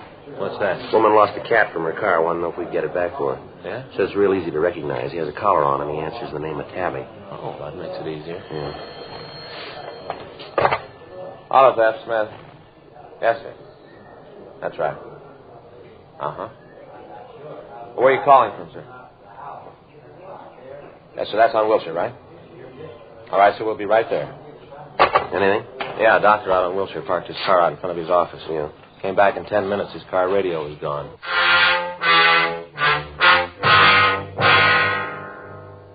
"8:56 a.m. Frank and I got to the doctor's office. It was in a large medical building out on Wilshire Boulevard. We went up to the second floor and talked to the man who placed the call, a Dr. Alex Halsey. He told us that he'd stopped at his office on the way to a hospital call. He parked his car immediately in front of the building. When he returned 10 minutes later, he found that the radio had been stolen. From his office, we called the crime lab and latent fingerprints detail. Crews of men were sent from both divisions. They went over the car for possible physical evidence. Frank and I, along with Dr. Halsey, went down to the street. We talked to him while the officers worked. Darndest thing I ever saw. I tell you, I wasn't in the building more than 10 minutes. 10 minutes outside. Yes, sir. Came back, and I could see right away that the door had been opened. Uh-huh. First, I thought maybe I'd left it open. Then when I got in the car, I knew right away. As soon as I saw the radio was gone. Yes, sir. Did you notice anyone loitering around your car when you parked it? Anybody suspicious, maybe? No, I didn't. Of course, I might not have noticed anyone. Had my mind on Julie. Julie? Yes, I'm operating on her this afternoon. Poor little kid has an intestinal disorder. Only 3 months old. Gee, that's too bad. Yes, she'll be fine, though. Of course, the parents are worried. They always are. Can't convince them there's nothing to worry about. Yes, sir. Then you didn't notice anyone, huh? No, like I said, I didn't. You sure you locked your car, sir, when you left it? Oh, yes, I'm sure about that. Always make it a practice to lock it when I leave it. Lots of times I leave instruments in it. Always have to be careful about the instruments. Oh, yes, sir, I always lock it. How about the windows? What? The windows. Did you roll them all the way up? Roll them up. Well, now, once in a while I don't. Try to think of that. I'm not sure about this morning. No, come to think of it, I guess I didn't close them this morning. Such a wonderful day. Yes, sir. Well, that's probably how they got into your car. You happen to have the serial number of the radio, Dr. Halsey? No, I don't think I have. Might be on the papers. I just got the car a couple of months ago. Might be on the papers. I can check them for you. All right, sir. That'll help. I'll have my secretary look them up for you right away. Anyone else drive the car, Dr. Halsey? Oh, no, sir. Don't believe in that. I'm the only one. Been the only one to drive it. Don't believe in lending the car to somebody else. Never have believed in it. Mm-hmm. Joe? Excuse me a minute, Dr. Halsey. Surely. Yeah, Leonard. Got a couple of clean prints on the dashboard. Might belong to the thief. Yeah. I'd like to check the doctor. It might be his. Okay. Wait a minute. I'll get the kid. I know. Hey, Dr. Halsey. Yes, Sergeant. Okay.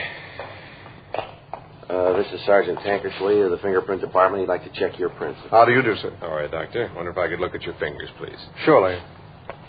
Can you tell just from looking at them what you want to know? No, sir, but you see, the prints we found are whorl. If your prints were loops, there'd be no reason to take them. Oh, yes. I see. How about it, Len? Better roll them up for comparison. We're going to take your prints, Doctor, if you have no objection. Oh, no, of course not. Glad to help. All right, sir. You want to step over here? We can take them in the officer's car. Yes, glad to. Here, I'll get the door. Yeah, I'll get the pad. Now, Doctor, if you let me have your hand. Surely, here. No, sir, if you let me do it, it'd be a little easier. Oh, yes. Just trying to help. I will put them on the card. Never knew my fingers were so big. It does that we're taking the print of the whole tip of the finger, sir. Makes it look that way. Oh, I see. Uh-huh. All right, Doctor, you can get the ink off with this, I think. Here, I'll pour a little on this cloth. Here you go. Yes, thank you. What do you think, Leonard? I'll check them now. Sure be a break if they were the thieves. Well, there must be. Couldn't be anyone else's. Well, how about your family, Doctor? Possible the prints could be theirs, maybe? Oh, no chance. Jenny, that's my wife. She has her own car. Kids always use that one. Like I said, I'm the only one who uses this. Uh-huh. How about it, man? Make them? Yeah, they belong to Doctor. 10:02 a.m. The crime lab crew gathered what physical evidence they could find and returned to check over their findings. Frank and I took a report from Dr. Halsey, and then we talked to his secretary. She was unable to find the ownership papers on the car. We drove over to the dealer who had sold him the car and got the serial number of the stolen radio. We notified pawn shop detail and gave them the information. For the next 3 weeks, stakeouts on the parking lots in the central area continued. Arrests were made, but the thieves apparently had no connection with the gang we were after. They kept hitting, but the speed with which they operated made apprehending them difficult. On Friday, September 5th, we got a call that a stolen car had been recovered out in Topanga Canyon. We drove out to check on it. The tires, radio, horns, heater, spotlights, fog lights, and the side view mirrors had been taken. The seat covers had been removed, and the hubcaps were missing. Again, there was no physical evidence that gave us a lead to the thieves. That night at 10:52 p.m., Frank and I checked back into the office. Another long day. Yeah, kind of tired myself. Kind of hate to call Faye. Why's that? Oh, this morning when I left, I told her I'd be home for dinner, sure. Well, didn't you call her? No, I forgot all about it. She's really going to be sore. Yeah, well, she'll get over it. I don't know, Joe. It's going to be a couple of days of quiet around the house, I think. Why, just because you missed a meal? No, it ain't that. She had tamale pie for dinner. Boy, she sure makes it good, too. A lot of cheese, you know? Yeah, well, she can warm it up for you when you get home. Here, go ahead. All right. You want to sign us out? I'll check the book. Yeah, I'll get it.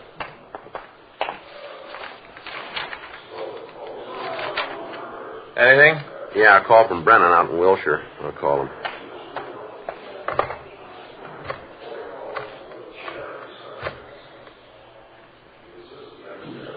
Hello, Brennan around? Yeah, all right. Say what it was about? No, I'm calling him now. Yeah, hi, Brennan. It's Friday. Yeah. You did, huh? Where'd that happen? No kidding. Well, those are the brakes, I think. Yeah. Okay. Yeah, thanks, Brennan. Picked up a kid for running a red light driving a hot rod. Yeah? Car was fixed up with a lot of new stuff. Guys out of Wilshire checked it over. Uh-huh. According to the serial number on the radio, it was stolen from Dr. Halsey.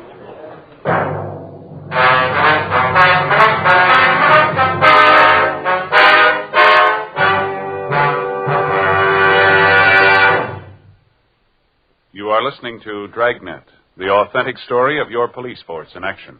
In 1952, American smokers bought more Chesterfields than ever before in the history of the industry. Today, sales are still going up. Smokers everywhere are changing to Chesterfield. Chesterfield, the first and only cigarette to give you premium quality in both regular and king size. Premium quality in a cigarette means the world's best tobaccos, the best ingredients, the best cigarette paper. Only Chesterfield gives you this premium quality in both popular sizes. King-size Chesterfield contains tobaccos of better quality and higher price than any other king-size cigarette. Well, that's certainly important to every king-size smoker. Of course, it's the same fine tobacco as in regular Chesterfield. There is absolutely no difference, except that king-size Chesterfield gives you more than a fifth longer smoke. Remember, the modern way to sell cigarettes is the Chesterfield way. Premium quality, both regular and king size. Chesterfield is much milder. Chesterfield is best for you.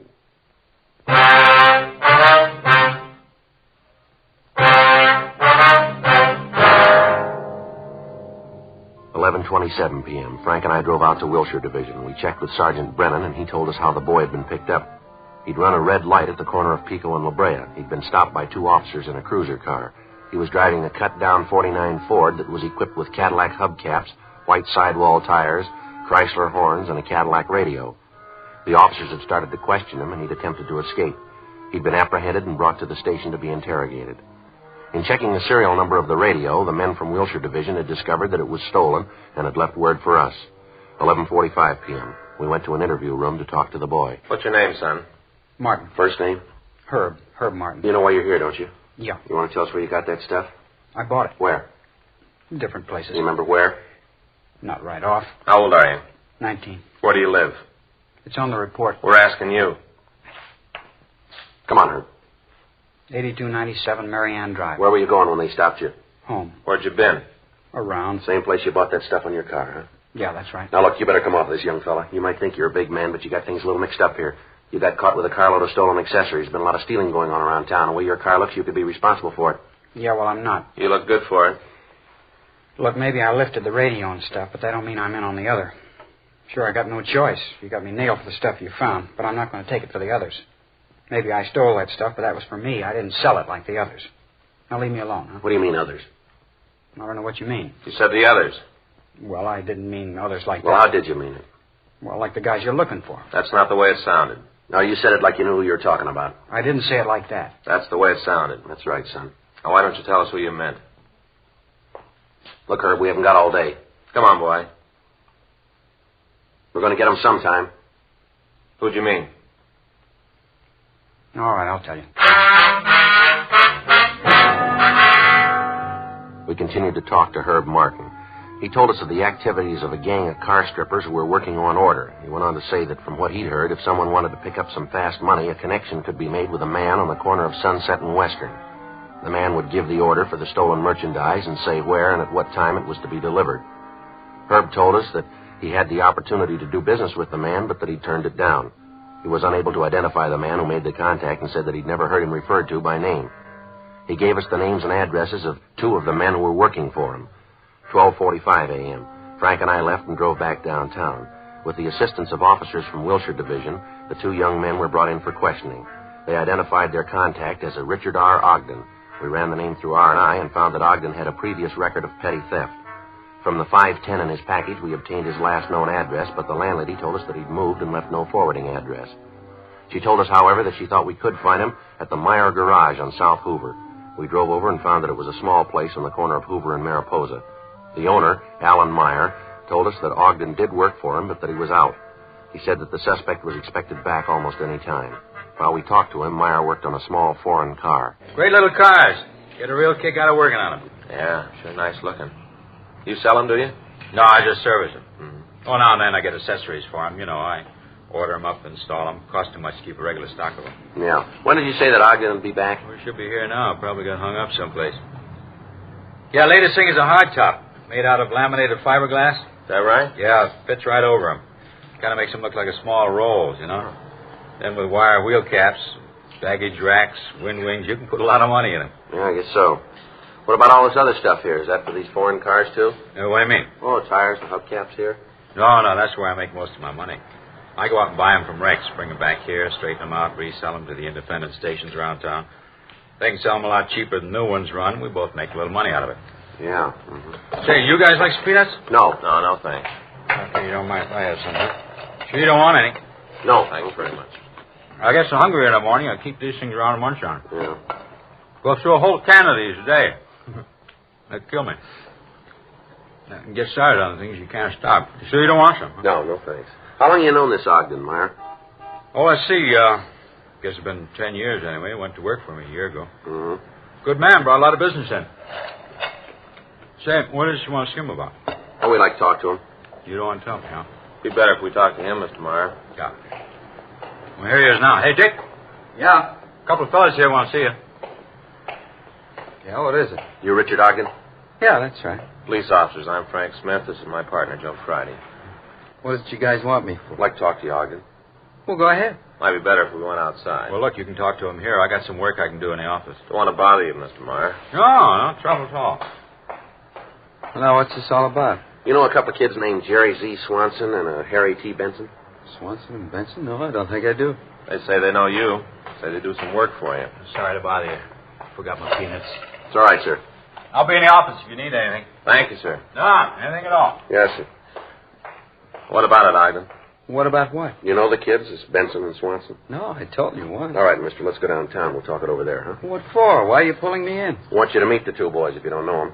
Well, what's that going to prove? We want to know why they named you. Why they said you were responsible for the car stripping that's been going on. You mean you believe them? Well, we've got no reason not to. I don't think they'd stage a thing like this. They got a lot to lose. So have I. You get me down there and those two kids point me out and I haven't got a chance. Even if I'm not the one and they say I am, you won't give me a break. No, if you haven't done anything, you got nothing to worry about. I'm not going. Alan? Hey, Alan. Yeah, what is it, Dick? Come here, will you? Yeah, right away. What's the matter? Something wrong? Well, these guys are going to take me to jail. Well, what for? What's he done? We want to talk to him, Meyer. We think he's involved in some car thefts. Well, I know that's not true. Dick wouldn't do a thing like that. I know. I've known him a long time. No, I'm sorry, sir, but the information we've got says you did. Why, Dick? Why'd you do a thing like that? If what these officers say is true, well, gee, that's awful. Why would you do a thing like that? What are you talking about? All right, come on, Ogden, let's go. No, I'm not going. I think you better do what the officers say, Dick. It'll be better if you don't cause any trouble. Well, wait a minute. What are you trying to prove with this? I don't know what you mean. Next thing you'll be trying to involve me in this. Yeah, well, that's just what I'm going to do. You see, officers, that's terrible. Don't you listen to him. He's the guy behind the whole thing. Look over there, the tires, all this stuff. Sure, I stole them. I had the kids go out and pick them up, but he set it up. He sold them to the stations. He took most of the money. The whole thing was his idea. Well, Dick, how can you say that? Well, I can say it because it's true. I'll tell you all about it. You take him downtown, I'll tell you all about it. You're not going to let me stand for this alone. And to think that he'd do a thing like this to me after we've been friends for so long. Bring me stolen merchandise to sell. You got anything to back up what you're saying, Ogden? Sure I have. You just bet I can back it up. Go ahead. Well, you look at his books, not the ones he's got out in the open, but you look at the ones in the safe. It's all there. All the deals he's made with the owners of the stations, all the orders, what he paid the kids for them, and what he got for them. Didn't think I knew about it, did you? Whole lousy year I've been doing the dirty work for him. Well, I've had it. I'm through. I've had it. Let me take the beef. What a crumb. I'll show him. I don't understand it. Friends for so long. I'd have gotten you out. 10 years we've been friends. I trusted you all that time. Then you sold me out. Why? Well, that shouldn't be too tough for you to figure. Huh? You showed him how.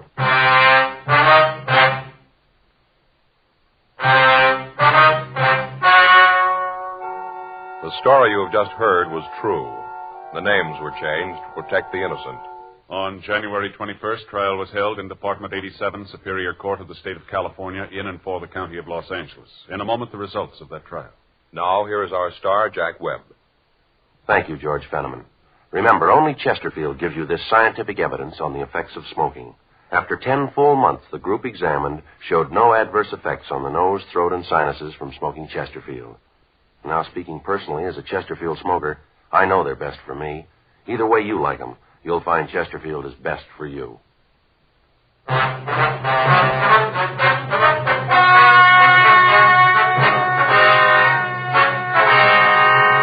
Richard R. Ogden and Alan Y. Meyer were tried and convicted of receiving stolen property. They received sentences as prescribed by law. Receiving stolen property is punishable by imprisonment in the state penitentiary for a period of not more than 10 years, or in the county jail for not more than 1 year. The investigation of the records of Alan Y. Meyer uncovered the names of the other men involved in the thefts. They, along with Herbert S. Martin, Jerry Z. Swanson, and Harold T. Benson, were tried on a charge of grand theft auto and convicted. They were sentenced to the state penitentiary at San Quentin, California, for the term as prescribed by law. Grand theft auto is punishable by imprisonment in the state penitentiary for a period of not less than 1, nor more than 10 years. Ladies and gentlemen, 10 million Americans have diseases of the heart and blood vessels. What are the causes and the cures? Well, it'll take research to find out. Send what you can to Heart, care of your local post office. Help your heart fund. Help your heart.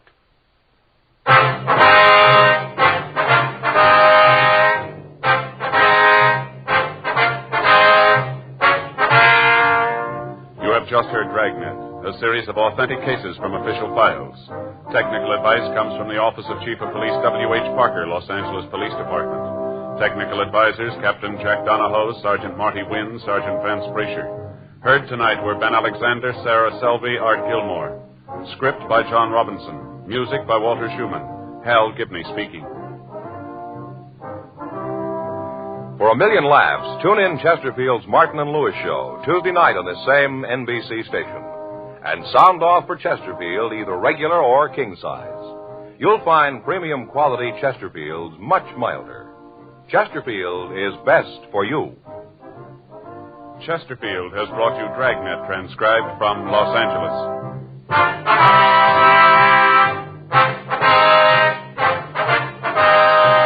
Tonight, it's Adventure with Barry Craig, confidential investigator on NBC.